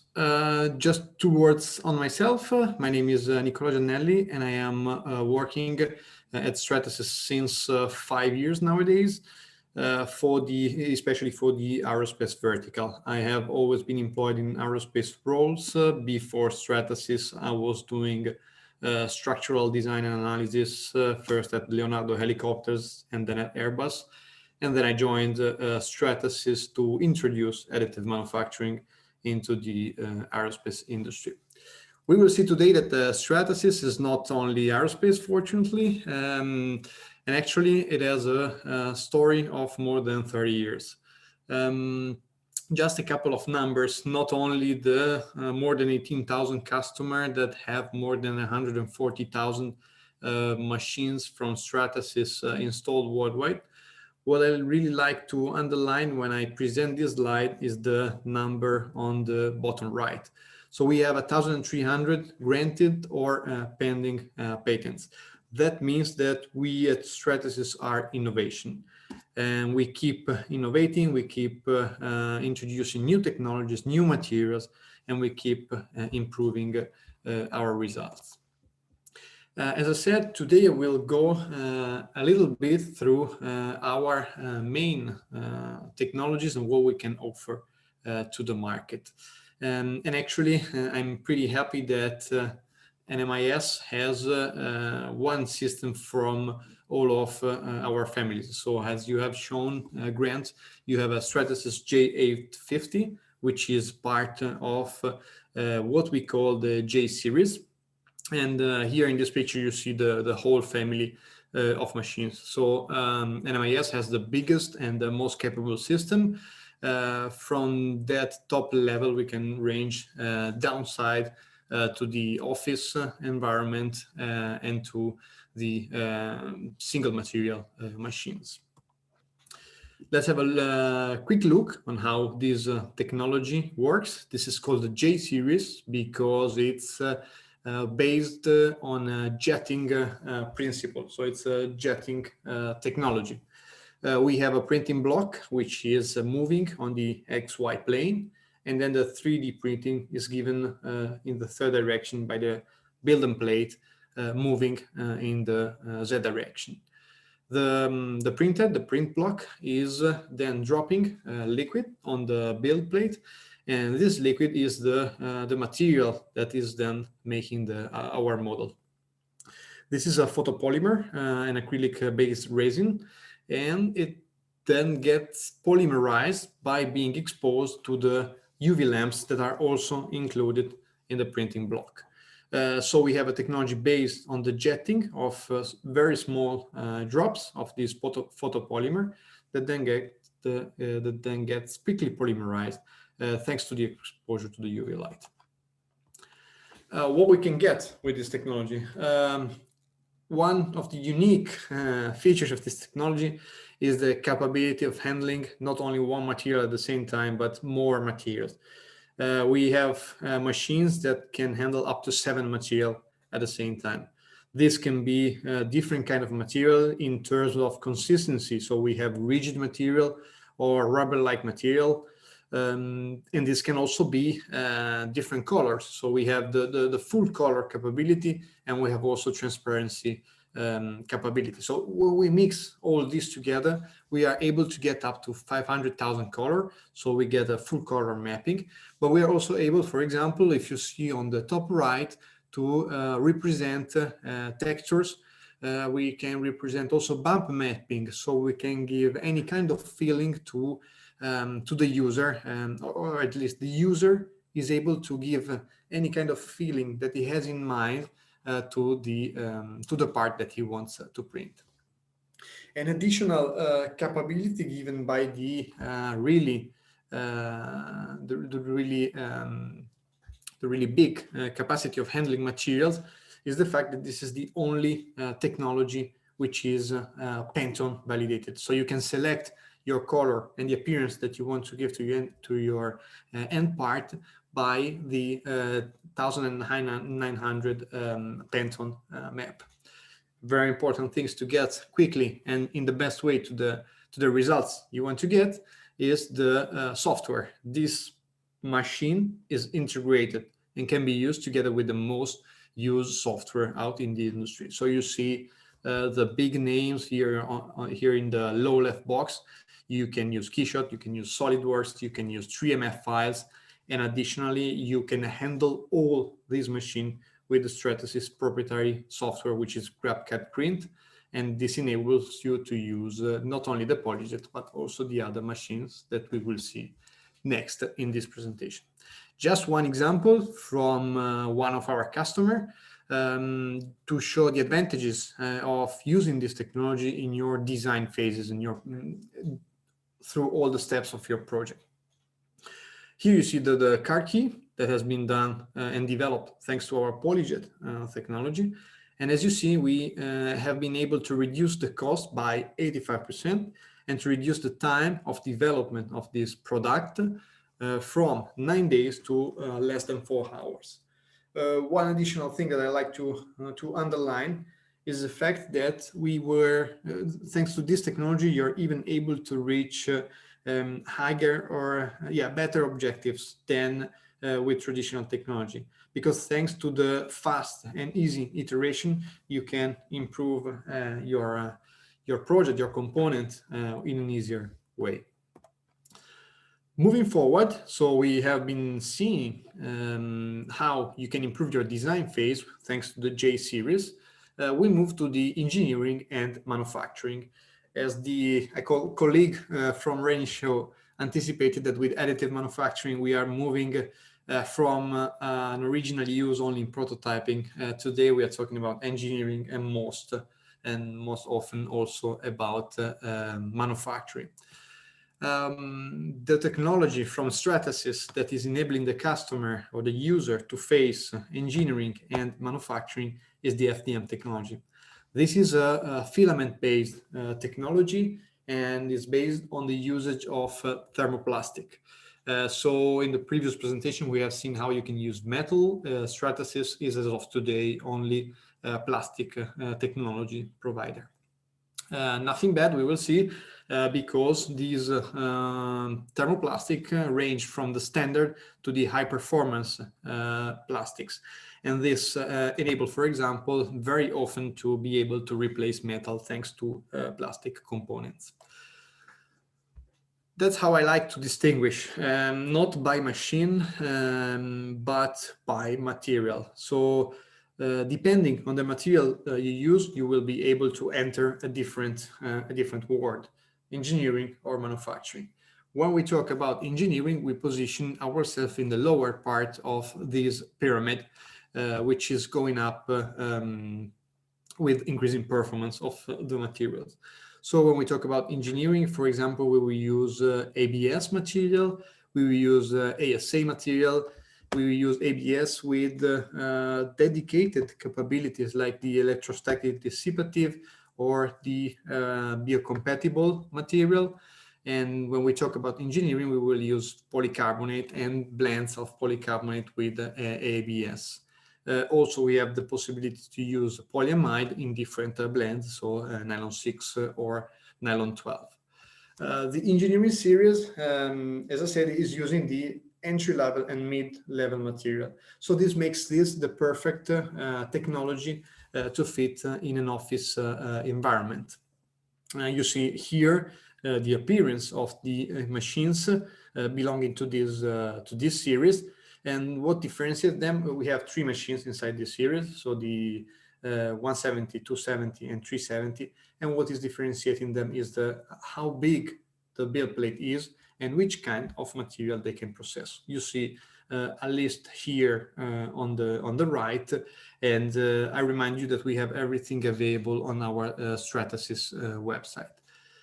This technology or this family of machine, even if not capable of processing the high performance material, is still capable of giving or providing the results of our manufacturing series. So this is still an accurate, detailed and repeatable family of machine, and most important, is extremely faster in comparison with the previous technologies and the previous versions also of our machine. So we can reach a throughput up to 2 times the previous machine.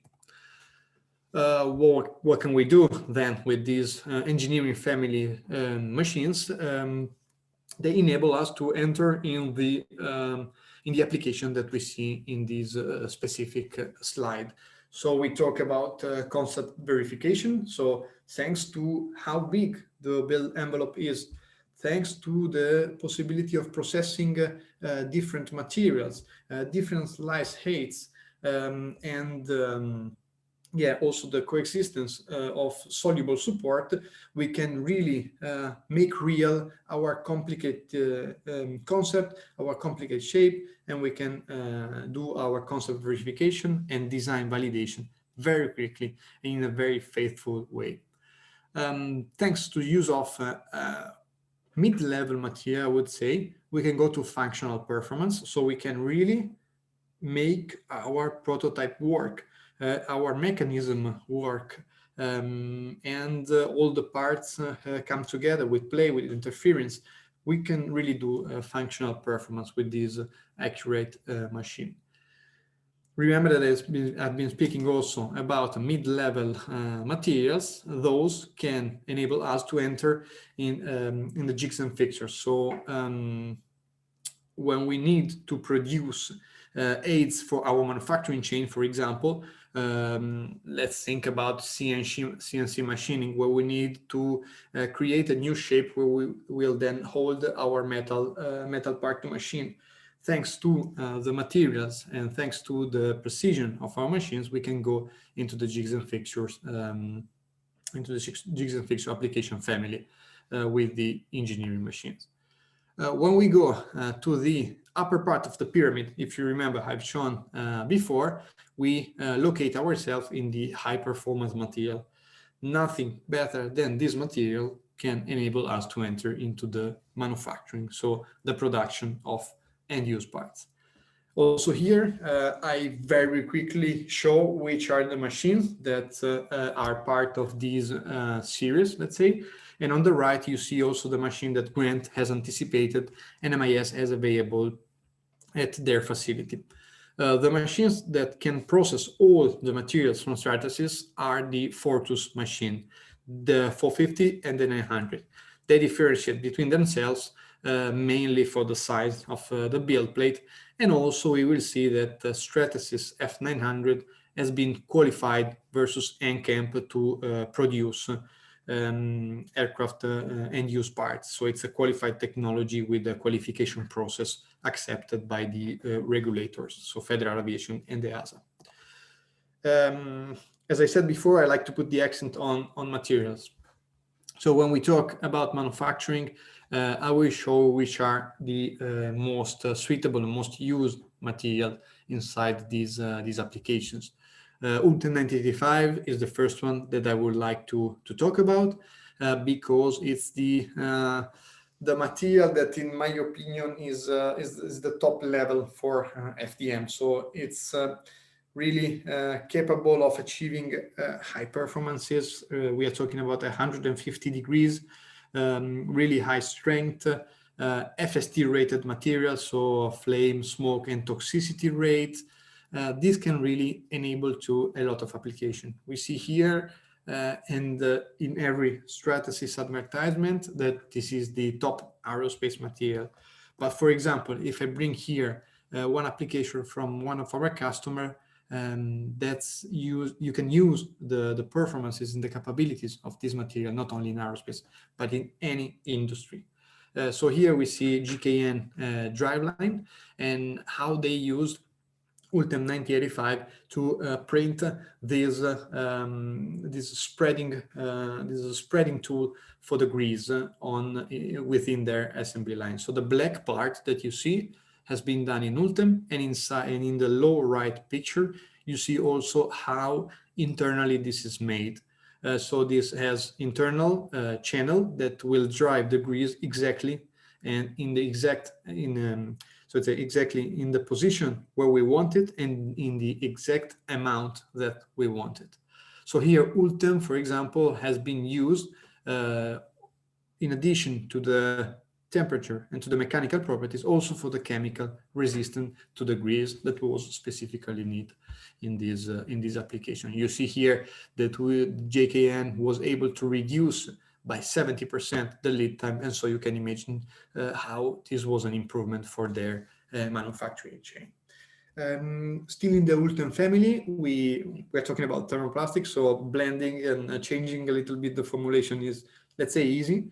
We have a different blend. So ULTEM 1010 is another blend that Stratasys is providing to its customer. This is again a high performance material. So here we are going even higher with the temperature. We are talking about 215 Celsius degrees as a heat deflection temperature. And that's also an extremely rigid material. So this makes, and we have discovered through the year, that this material is particularly suitable for autoclave applications. So this material can stand high temperature together with high pressure. And so when you are producing a composite material components and you're using a composite mold, you can replace your steel or aluminum or FRP mold with our ULTEM 1010 made mold. Going forward with the high performance material, this is what we have recently introduced. Actually, it's a couple of years nowadays that this is available. We have introduced a polyamide with a 30% carbon fiber load, so what we commercially call nylon 12 CF. So this is our most stiff material, and as you see in the picture, the stiffness, the natural mechanical properties make this material suitable for really demanding application. In the top picture, we see a drill guide from an aerospace customer. So this is Airbus. And you know that during drilling operation in aerospace, you have sometimes heavy load, but most of the times high frequency So if you combine the heavy load with the high frequency, you will really need a really stiff material to be able to withstand the drilling operation for, let's say, a medium to high number of cycles. Also in the low picture, you see a pattern, a mold for sheet metal forming. So here you see, you necessarily need a really strong material when you're talking about compression strength. And this is what nylon 12 CF can deliver. Now, as I said at the beginning, I'm coming from the aerospace vertical, so I tend to speak a lot about aerospace and not enough about the other families. So I've put also some slides about application outside aerospace. Nylon 12 CF properties make this the best material for metal replacement. So every industry in where you have something done in metal, you can think about replacing it with this material. And you see some examples here in the picture. So we have a gear in the two top pictures. You see also in the right picture that it's not only a static component, but it has also been using during rotation. So it's a material that is really capable of delivering high properties, not only in static, but also in dynamic situations. In the low pictures on the left, this is an end-of-farm tool of a chocolate factory. So it has been directly mounted on the end-of-farm component of their automatic manufacturing line. So this specific component is withstanding medium, I would classify in the medium value load, but is withstanding it for millions of cycles. So really, nylon 12 CF has a high capability of withstanding loads and for a high number of cycles. Here we see not only the replacement of the end-use parts, so the parts that we produce to use and to eventually to sell to our customer, but also in tooling. So in this case, this is a CNC fixture that our customer uses to hold, as I anticipated, the metal part that then they need to rework with their CNC machine. So here again, what is needed from the material is high strength and high resistance to the loads and even to the speed of movement movements that we have during the manufacturing phases. Last material from the pyramid is Anterior 800NA. So we finally entered also the PEC family. Why do I say finally? Because we needed some material that is even more resistant from a chemical point of view. So this is again another FST rated material, so particularly suited for aerospace, because here is where we need the FST compliance from the material, not only in aerospace, also in rail, in bus, automotive industry. I mean, these and the ultra material are really useful when you need high flame capability. But as I said, this is bringing together the highest chemical capabilities together with high strength and high thermal properties. This makes this material especially suitable, I would say, for tanks, reservoirs, where you, for example, have to put really aggressive hydraulic fluids inside. And with the previous plastics, you couldn't really handle the aggressiveness of these chemicals. One additional, luckily I've put this slide because I tend to forget one additional thing, Antero and in a lower part, I would say ABS, have their ESD version. So we have electrostatic dissipative capabilities that makes this material not only a good choice for aerospace, but also for the industry electronics. And as we see here in the picture, our customers are heavily using these ESD materials and these ESD properties to couple them with their electronic product. The use case study that I want to bring today is, of course, coming from aerospace, and actually is the use case of the manufacturing class machine inside the aerospace industry. So I will not talk about too much about the prototyping usage because I give it for granted. That's the beginning. That's how additive manufacturing started to be used. I would go more on the application that we see in the pictures on the right. So we talk about rapid tooling and production part, specifically into aerospace. We see the first rapid tool here in the pictures. On the top, we see a drill guide. As I said, we have material capable of delivering the properties needed to manufacture a drill guide that can be used during the aerospace manufacturing and assembly operation. Not only the drill guides, but also assembly guides that can help, especially during the assembly of complicated mechanisms or complicated shapes. And this is happening mostly in aerospace. So especially if you look at the central picture in the lowest part of the slide, that's a really thin, ergonomic and lightweight tool that the operator is using to assemble a couple of components from the NH90 helicopter. One really good application or usage of the technology that we see is on the left picture. So we all know that additive technology have a higher cost of material in comparison with traditional technologies, but nothing is preventing us from using it in a smart way. So we use the additive technology to produce the complicated and expensive to traditionally manufactured shape. So the golden parts that we see in the left picture. And otherwise, we manufacture the normal shape or the standard shape still with traditional manufacturing. So we couple in this way even material, even metal and plastic material. So we really use in a smart way traditional and additive manufacturing technology.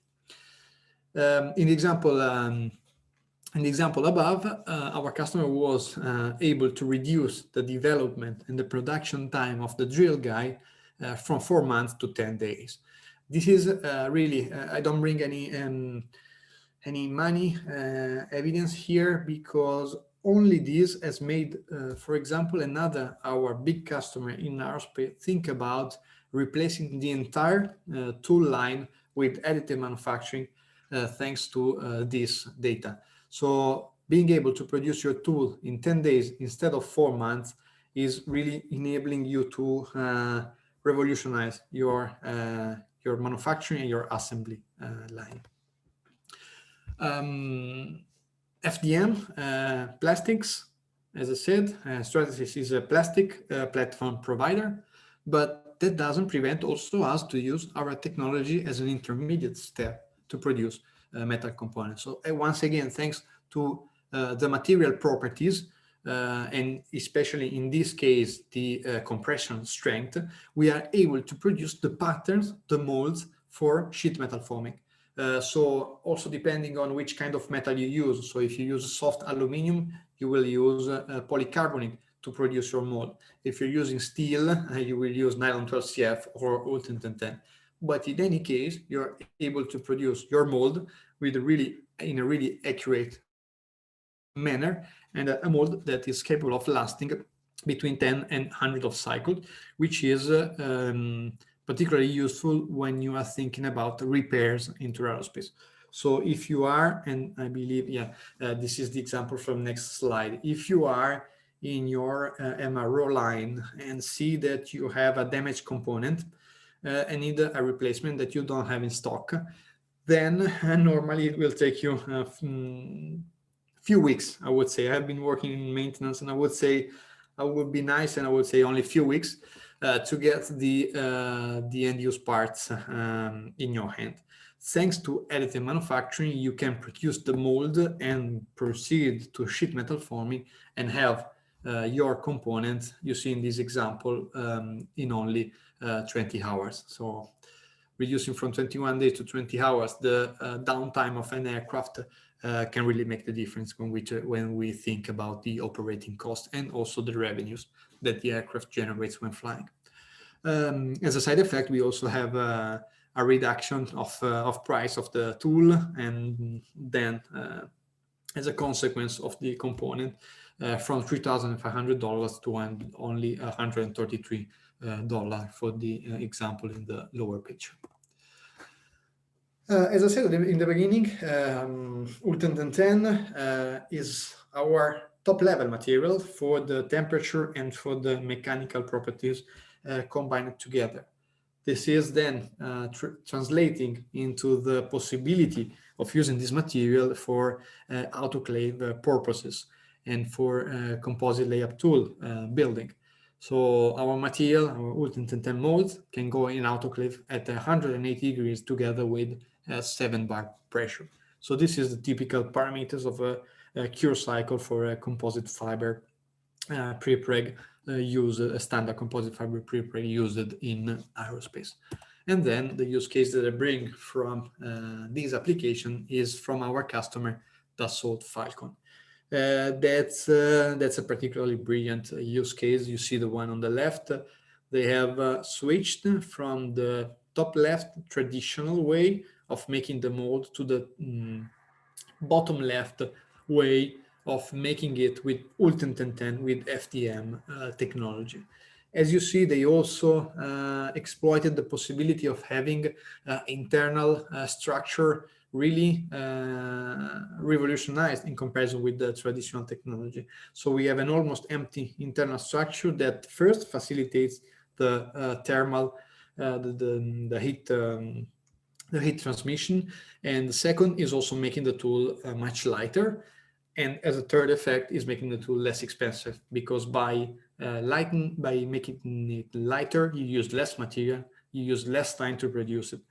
And everything that I just said, all the advantages that I just mentioned can be summarized by the lead time reduction from 16 weeks to only 1 to 3 weeks, and a cost reduction from 25,000 to only, let's say, around 6,000 euros. Dollars. Important here, and this is a topic that was mentioned also in the presentation before by the colleagues from Renishaw, is post-processing. We all know that additive manufacturing is most of the time coupled with post-processing, because from the machine it's not capable of delivering the traditional technology results. Here, post-processing is requiring extremely low labor in comparison with other application, because here you just need to mechanically remove the crests from the mold, and this is really taking only a matter of a couple of hours. Depending on the shape, if it's a more difficult access, you will increase the time. FDM is good, and we move here to the right of the slide. Not only, if you remember, because it has high performance material, but also for all the others material. And so we are capable of printing all the tool family that we need to produce a composite component. Not only the mold, but for example, also the holding fixtures for our mold. When we trim the plies, when we put the plies over the mold, when we build the vacuum bag, and during all the phases of CFRP cure preparation. Also here we see that it's bringing a lot of advantages. So also here we see a reduction from 16 weeks to 1 to 3 weeks, and also in terms of cost, it's reducing from $30,000 to $4,300 the cost of the tool family associated with the composite part production. Here we see another application of our high performance material. So thanks to their capability of going to high temperature, they are particularly suitable to produce masking in high temp spraying operations. For example, here is in the coating phases of an aircraft engine to protect it from aggressive environment, from harsh environment. And here we used ULTEM1010 because we need a capability of more than 200 degrees.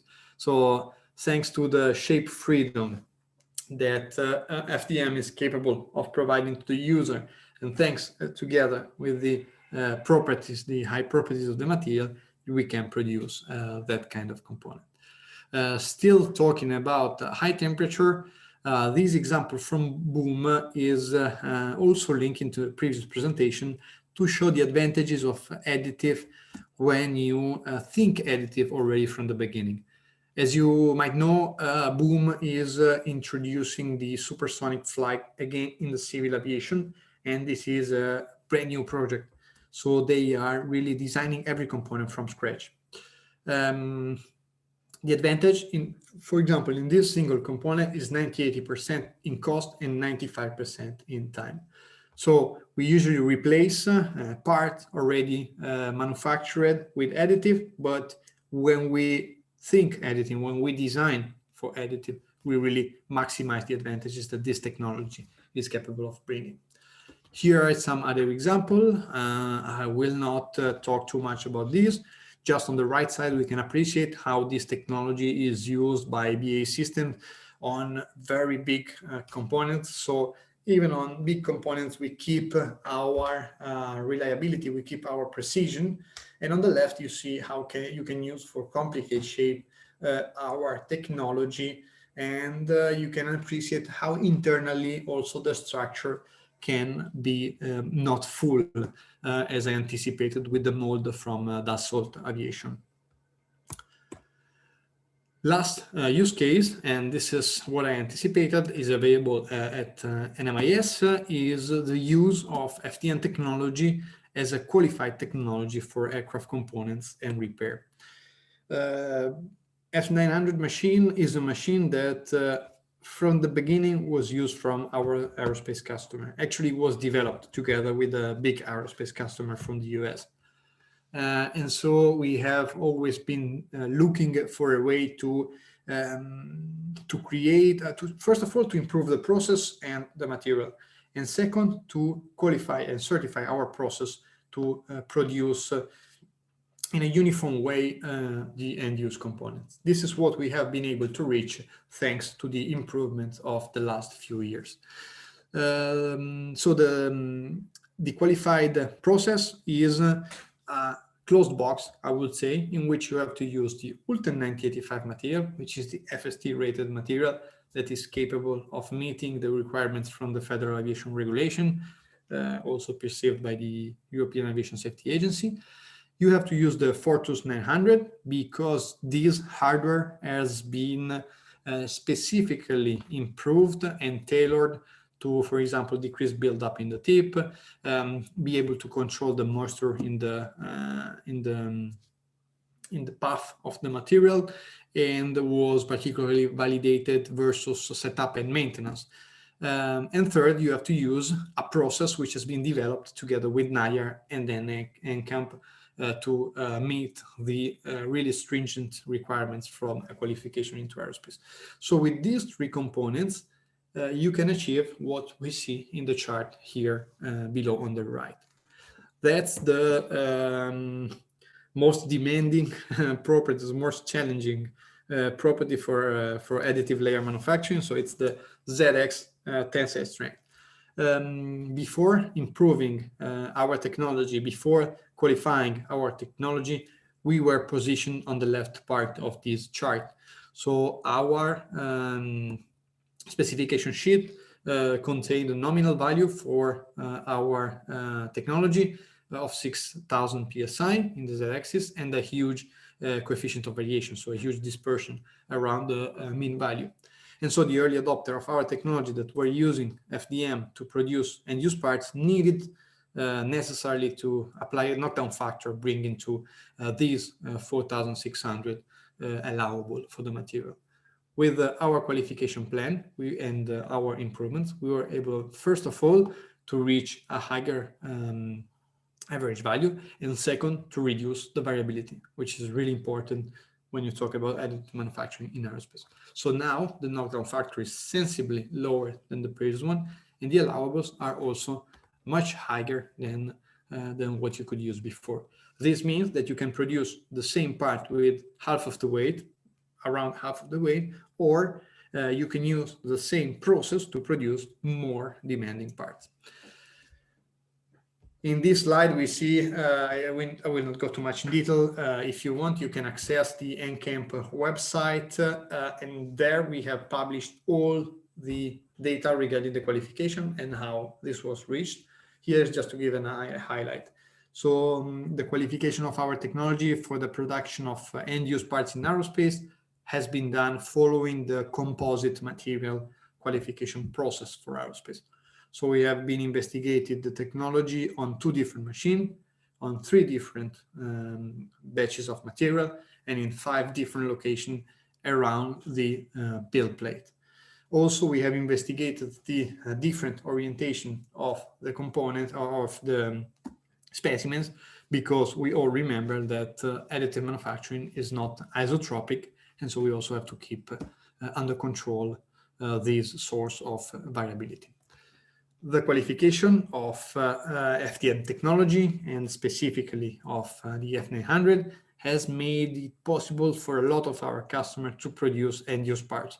So that's the next frontier for the aerospace industry. Use FDM for the end-use parts. Here you see the example from Airbus, which kind of shape they produce, and which kind of components they produce. So you have guides for the cables, you have covers, you have brackets with reinforcements. You see that really the freedom that the technology gives you in terms of shape is really big. And attaching once again to the previous topic of the post-processing, thanks to the development of advanced post-processing processes,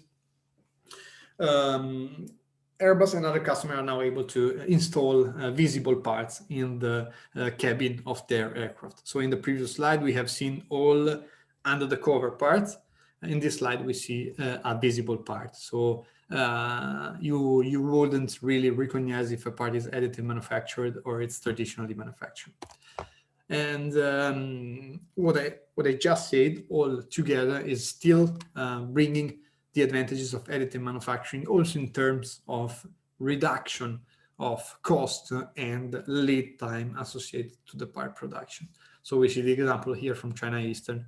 We have between 91 and 96% lead time reduction, and between 50 and 70% of cost saving.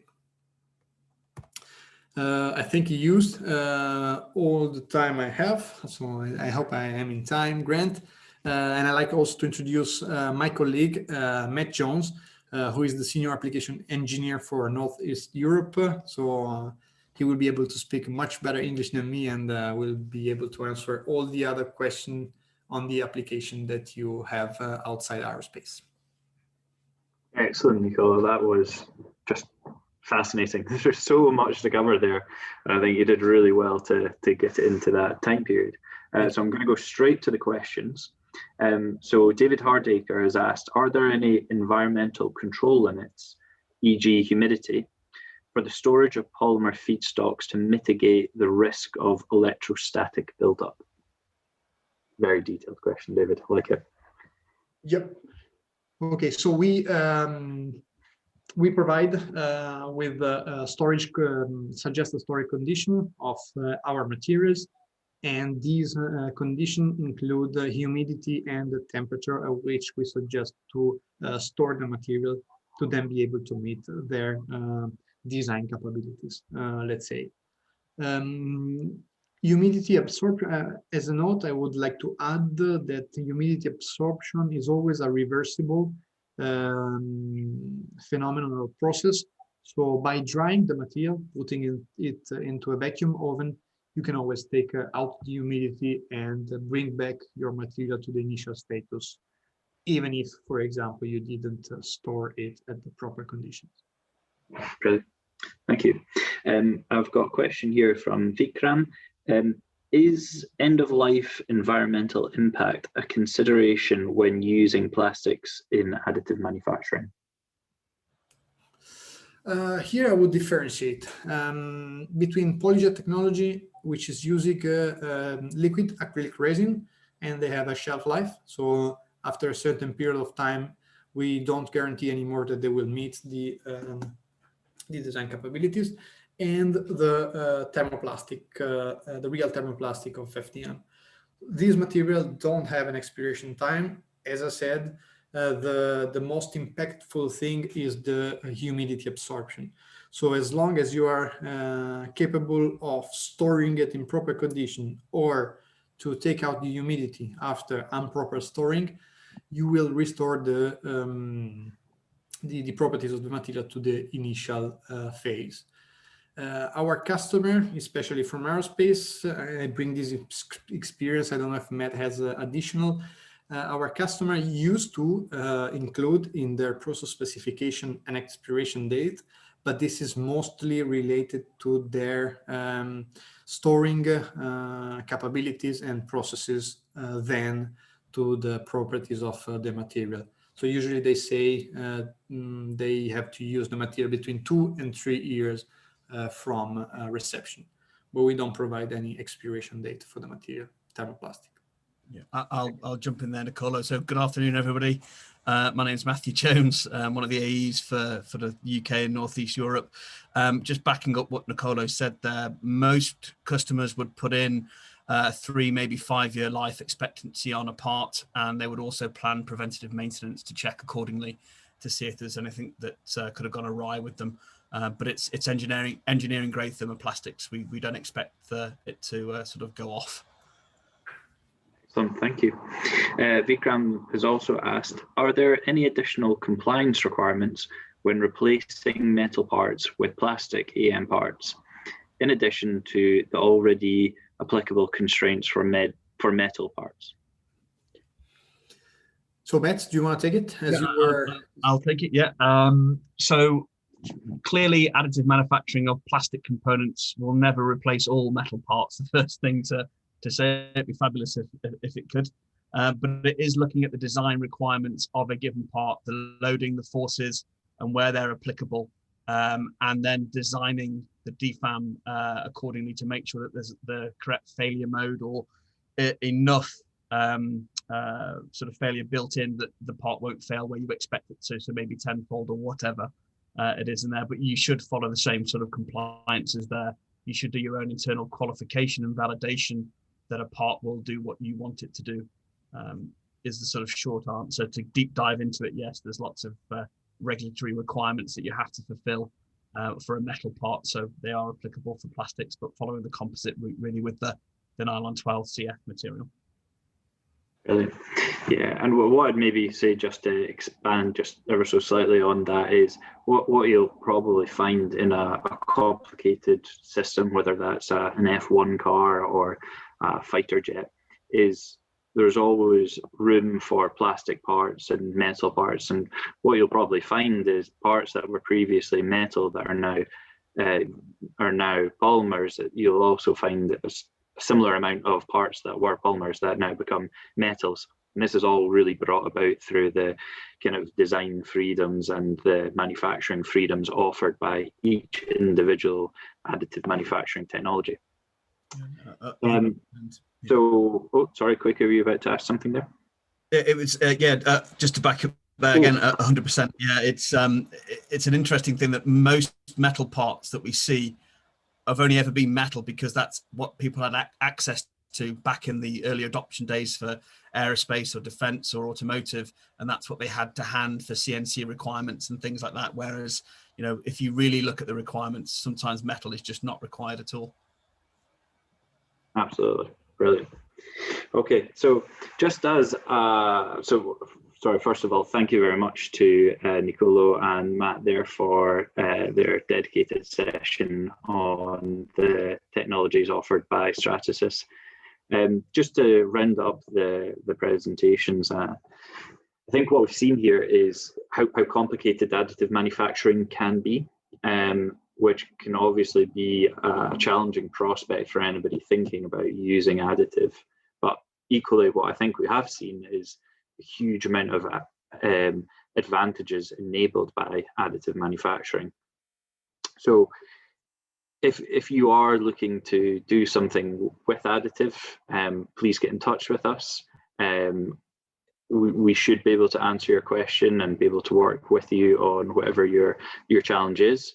But as demonstrated by the fact that Renishaw and Stratasys have joined us this week, and we've got other companies joining us in the other webinars, is we've got a network of people that will be able to answer most of your questions for you. So don't be afraid, just drop us an email. There's some email addresses here for our business development team, as well as the NMIS website. So we're now going to move on to our digital panel discussion. So we're now going to be joined by Stephen Fitzpatrick, who's come straight from Digital Formnext to join us. He's the principal investigator for this project and also leads the AM and machining team. We've got Stephen Crownshaw and Matthew Williams, who you heard from earlier from Renishaw, and Nicolo and Matt Jones, who have just presented about their technologies there. So the questions that we've had brought through to us in the chat, I'm going to go around and ask each team individually the response on this, and I'm just going to randomize who I'm going to speak to first. So the first question is, what is the best application for additive manufacturing you've seen? So I'm going to invite the Renishaw guys to give us their answer to that first of all. You want me to go, Matt? Yeah, you can go first, Steve. Yeah. Sorry. Obviously, 15 plus years in the technology, I've seen lots of applications, but obviously over the last few years, really the applications that I see more and more are used in manufacturing. So I think one of the good ones, obviously, we've all seen the fuel nozzle from GE for the LEAP engine, which is a catalyst, hopefully, to use that more and more in aerospace, showing how multiple parts can be condensed into one. So rather than stripping and cleaning and checking and reassembling, you can make a throwaway part from AM. With Sandvik, I've done some work with them with their current, with a long reach drill. Obviously, longer reach when you come to machining, you get lots of chatter. By changing it to a lightweight material, which is titanium, you're able to control it much better because there's not the weight at the end of the cutting head, which is another fantastic use of the technology. So there's multiples. And just on the Stratasys side, I remember some years ago where I was introduced to an F1 team that were using the soluble support structure to make components that they were then laying up with carbon fiber and washing away the support structure to make carbon fiber parts with shapes that they could never imagine before, because making it traditionally using carbon fiber couldn't be achieved. So I think there's lots of good applications. It's what your mind will open up to the benefits of both plastic and metal technologies is the big thing. I think it's an open platform there for everybody to think differently how they can use it. Excellent. And probably, yeah, sorry, I wasn't sure if you were finished yet. Yeah. I think the best application that I've personally seen and worked on is a charge cooler used by a very high profile racing team. Very, very complex piece of kit, very fine density of fins, taking hundreds of degrees out of the inlet manifold temperatures to really get the performance out of the racing car. Good, interesting. I'm going to bring Stephen in next, Fitzpatrick, that is, not Crownshaw, to talk about his best AM application he's seen. Stephen, you're on mute though, if you could unmute yourself first of all. There you go. Yeah, I can hear you now. Okay, I guess I'm going to give maybe a more general answer, and it's touching on, you know, what the Renishaw guys were saying there. The best examples of where it's adding real value to the process, you know, where it's the technology that's best suited to give the best advantage for that process, and, you know, leveraging the design opportunities. You know, you mentioned F1 there, and the medical sector is another one of the high integrity sectors where, you know, AM's been adopted and it's actually been put into service. But, you know, there's a lot of great applications that we've seen here, which, you know, aren't necessarily the high integrity sectors. A lot of tooling applications, and moulding applications, or where AM's been used as an enabler for other manufactured parts. And in some ways, that excites me kind of more, because I see that there's widespread adoption potential there, and it allows maybe more conventional manufacturers to actually relate that to their business and actually adopt AM. And maybe this is where the AM BATS project can support as well, help people through that adoption journey and guide them in the right direction through that suitability stage. If they see aerospace and F1 and medical, it's a challenging ask for companies to get into the business. But if you can give them applications which are more closer to their own manufacturing space just now, I think there's a real opportunity for widespread adoption. And just one example, of where it's been used perfectly is, even on our hybrid system, we have a nozzle which has been manufactured through metallic powder bed process, and it's the only technology that can be used to manufacture that and give it the performance that it needs. And that's, it's not discussed as an additively manufactured part because it's part of a bigger assembly, but it's just a part that's in there, and and it's getting the full benefits of additive manufacturing to make that particular component work. So I guess I've probably diced around the question and gave a more general answer. But yeah, that's probably my input to that one. Cool. Thank you, Stephen. And now across to the Stratasys team. I'll go first, Nicolo, if you like. Yeah. So yeah, I've been similar to one of the other guys. I've been in AM for around 15 years and been very lucky to work on sort of in many different industries and in many different applications. I have to say, I do love a good end of arm tool. I love the fact that you can speed up the operation, lightweight it, obviously increase the number of parts you can get out the door, reduce the robotic arm costs and all that sort of stuff. But there's a couple that specifically I've worked on.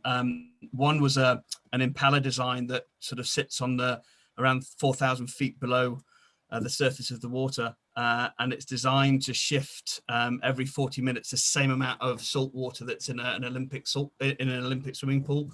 And the fact that that's done in a polymer, it's been machined for tolerances, it's been sealed for the environment, but the fact that that's been down on the bottom of the ocean for years and years and working away and doing the job of a metal part is pretty impressive for me. And then another one, I do a lot of stuff in the defense sector, and there's a combination between metal sintered parts and polymer parts. They combine together very, very well to do stuff that traditionally you wouldn't be able to do in a particular location or a theatre. So I can't obviously say what those things are, but those sorts of applications that I always think are amazing. And just touching on the composite stuff that the soluble cores, wrapping a core with a composite material and using it as an end use part, or doing the soluble core design is also pretty cool. And the best one of all is my son being able to do Harry Potter wands. I'll pass over to you, Paulo. No, I believe I agree with you, Matt. All the application you just talked about are amazing. I would add also the application into the healthcare, which maybe we don't speak that much usually, but they are able not only to bring time and cost advantages, but also to improve then the quality of the service delivered. And especially in this period, we appreciate how any improvement to the healthcare that additive manufacturing is helping to deliver. So thank you. So the next question is obviously very pertinent to what's happening just now, and they're asking, is this a good time to invest in additive manufacturing technology? But I'm not going to let you get away with just saying yes. I want to hear why. And I think, first of all, I'm going to go to Stephen Fitzpatrick on this one to answer.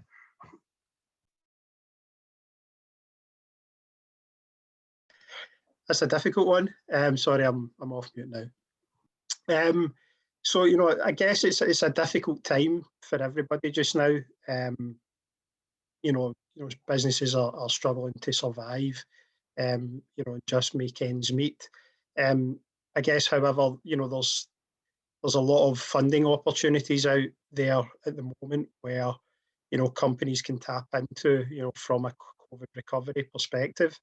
And if they do have innovative ideas and potential solutions which can support that kind of COVID recovery, then there's an opportunity for them to maybe diversify from what they're currently doing. So, I guess it would depend on each individual business, but overall, if companies want to differentiate and, look at innovation as an enabler for them to grow, and in this kind of current climate, then I would say that yes, it could be a potentially good time to invest. In terms of how they would do that and the mechanisms for that, maybe the Stratasys and Renishaw guys can answer that one. However, moving into additive and creating, a new diversified product, for instance, from what they're currently using and looking at, then, I think this could be a good time to do that. Excellent, thank you, Stephen. I'm going to go back to Stratasys now to hear what they think about that. Corporate hat on, it's always a good time to invest in AM technology, of course. But yeah, now more so than ever, I guess, because, the supply chain's been disrupted, longer lead times, production lines are down or possibly down, being able to produce, whether it's in metal or a polymer, the part you need to get yourself out of trouble to get something up and running. But also that you can't take your foot off the gas and stop, designing new product. You've got to do that new design product introduction, and AM definitely allows you to do it quicker and cheaper. It's looking at preventative maintenance, reducing the costs on the production lines by printing AM spare parts, mitigating the risk of downtime, all those sorts of things. And specifically now with COVID and the world going crazy, it's a good idea to try and cut and reduce costs where you can. If you have to invest to do it, it's still a good investment, because the return on investment on the machines is pretty good. Thanks, and then I'll go straight across to Renishaw now. I'll step in again, Matt.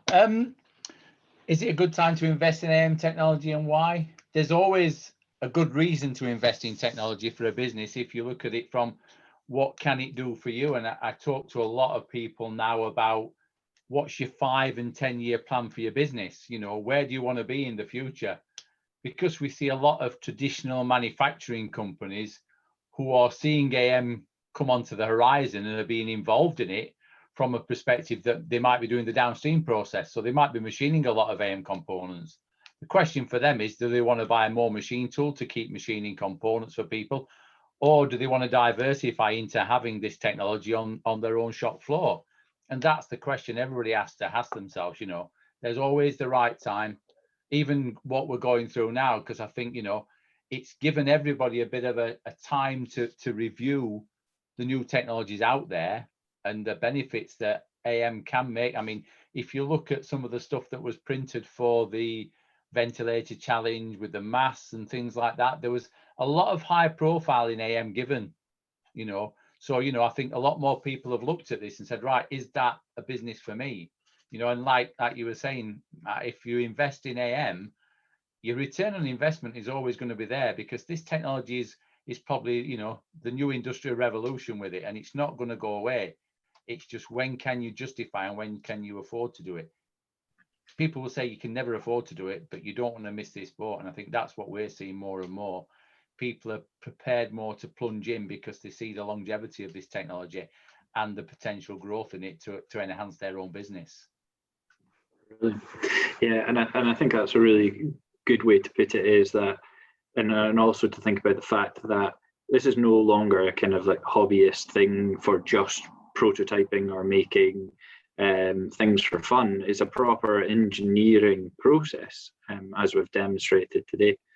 So just off the back of that, if you were thinking about investing in these kind of systems, how do you go about doing that? Do you buy? Do you lease? Do you go direct to companies? Or is it done through resellers? And Stephen Crenshaw, I'll just go straight back to you to answer that one. There's multiple ways to buy systems, and from a UK perspective with Renishaw, we offer multiple ways. So you can buy a machine, you can lease a machine, you can lease purchase a machine. It depends how you can manage your investment, because this is not a small thing to take on board. You know, you're talking of not only buying the machine, but the infrastructure. If you look at setting up your facility at the AFRC, you know, it's not just buying the machine, it's everything around that you have to have in place as well. So it is a massive investment, and you have to consider that with your cash flow. You know, I used to get lots of questions about, you know, buying the system, and I never told them this was the price of the machine. I always tried to give them a more rounded understanding. So that's why there are more opportunities now to buy systems and different ways to buy them. That's the whole thing about it. So, you know, I'm happy to take orders, obviously, off people, but I have to be wary that when I do take the order, they fully understand what they get into and the support that is required around them from not only the OEM supplier of the machines, but the likes of yourself that can take them along that road to get the best out of that machine. Because, you know, the last thing you want is to hear that company is not thriving from buying that machine, because it doesn't do the industry, it doesn't do yourself, and it doesn't do the technology good. And that's how we have to help them as best we can.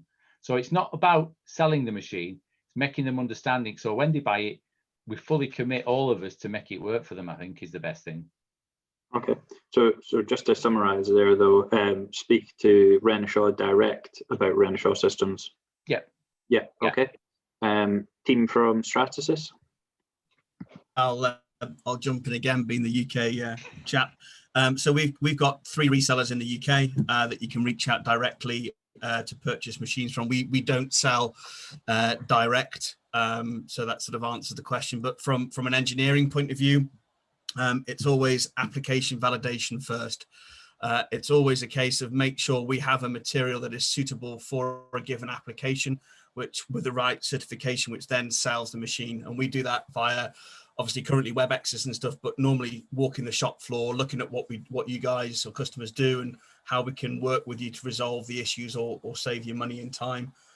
Which then leads into the sales team coming in and saying, you know, this is, you know, 5 grand, 10 grand or whatever, and give us your money. Excellent. Okay, thanks. That was very well put. I'm just going to get one more question here, because I see we've run 5 minutes over our time. I'm actually going to just kind of tweak the question slightly from what has been asked, but this will allow both people to answer it, and they'll still be able to get their answer. And the question was about using additive manufacturing to make a mold tool. So the question I'm going to ask is, what would be the benefit of using one of your technologies to make a mold tool? And I'll start with Stephen Crenshaw on that one. Right, yes. And it might sound as though I'm painting myself in a corner, but the only real tangible benefits from using metal AM is the conformal cooling. If you can cool an obscure shape by putting the cooling channels very close to the surface, the benefits you get there is the reduction in cycle time, and that leads to reduction in deformation of the part. So when you're running injection mold tools and things like that, you're trying to get as many parts produced in a 24-hour period. If conformal cooling enables you to cool that down quicker, so you reduce scrap, but you increase your throughput, that's the real benefit of using, say metal technology for tooling applications. That's where it really strikes out. There's other ways of making tooling. As I said, for me, if I was talking to anybody about using metal AM, I would look at the benefits of the conformal cooling side of it. That is the real winner, which you cannot do through conventional methods. You can't drill round curves and things like that. You drill straight lines, so you can balance out the whole cooling. There is one case study on our website, and it's done for Karcher pressure washers, and it shows you how the mold tool can be uniformly cooled, and that's the main driver. If you can uniformly cool a tool, that's where your real benefits are. So that's the one thing I would say from tooling. And it's a very, shall we say, underdeveloped technology, really, AM in tooling. Yeah, absolutely. I'm going to go move to Stephen Fitzpatrick to talk about either or both hybrid manufacture of tooling from the offset, and also using hybrid manufacturing to remanufacture an existing asset. Yeah, I mean, obviously this is a different technology to what we've spoken about today around, directed energy deposition, but it's an area that, we've kind of did a lot of work around for the last 6-7 years, particularly on high value tooling applications where, the tool, particularly around a forging and forming tool, for instance, has came to the end of its life, and we've managed to reinstate that through using the laser metal deposition process.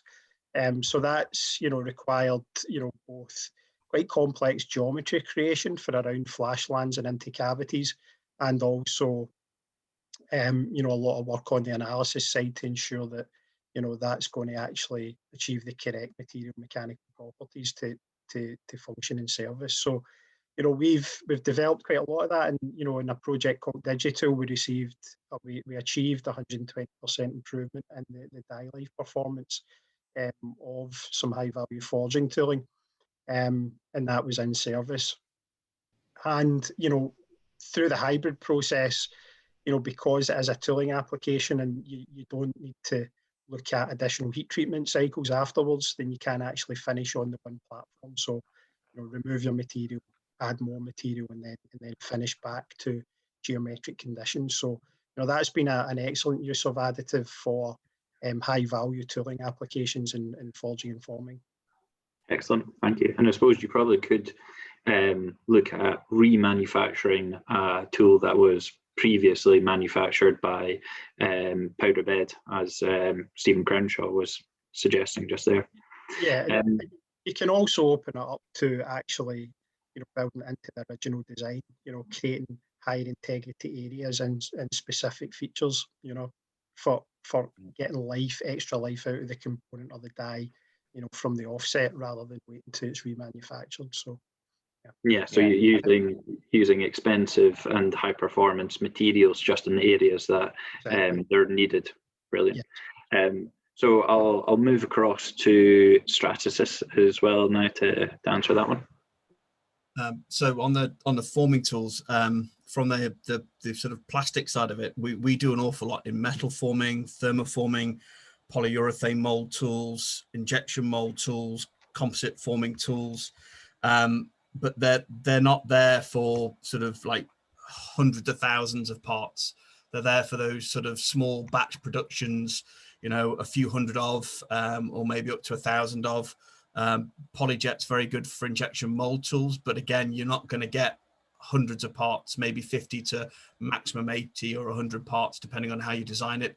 And as the colleague was saying, all plastics, funnily enough, are insulators, so we struggle to get the heat in quick enough, so the cycle times are very much sort of elongated for that sort of stuff. But there are ways around it by putting metal rods in, or blowing hot air in, or trying to get the heat in. The heat dissipates quite quickly. But we've got lots of case studies that you can see on the website or on YouTube that'll explain how and why it's a good way of doing it. Yeah, and I suppose large-scale tooling for the likes of composite layups is something that we've looked at for the Lightweight Manufacturing Centre as a potential for using the technology that we brought in. That was part of our business case behind investing in the technology. Yeah. I mean, composites is massive, and it's not just for aerospace and automotive, but for maritime as well. Using an ASA material, which is one of the cheaper materials we have, for glass fiber composites, only needs to be cured at 80 degrees C, and you can do very large layup tools very quickly, and obviously glue and bond them together afterwards. But we've done 12-foot, 11-foot long belly pod fairings for aircraft. We've done ship hulls, all sorts of stuff. Yeah. Brilliant. Well, thank you very much for that. I wish we could continue on, but I'm sure we've all got many things to get on with. So first of all, thank you to both Stratasys and to Renishaw for the presentations today and for joining the Q&A panel at the end there. It was absolutely fantastic. But also thank you to our marketing team who've helped pull all this together behind the scenes, make sure things run smoothly, and also the AM BATS team who are delivering this project. If you do have any more questions, please feel free to get in touch with us, and we'll do our best to get back to you with information as quick as we can. There's also the NMIS website that you can go on to and have a look on there for further information about NMIS in general, and we will be getting a dedicated AM BATS webpage on there where we're going to be putting the likes of these webinars. So this webinar has been recorded and it will go initially onto our YouTube channel. So thank you very much, everyone, and I'm just going to close everything there. Goodbye.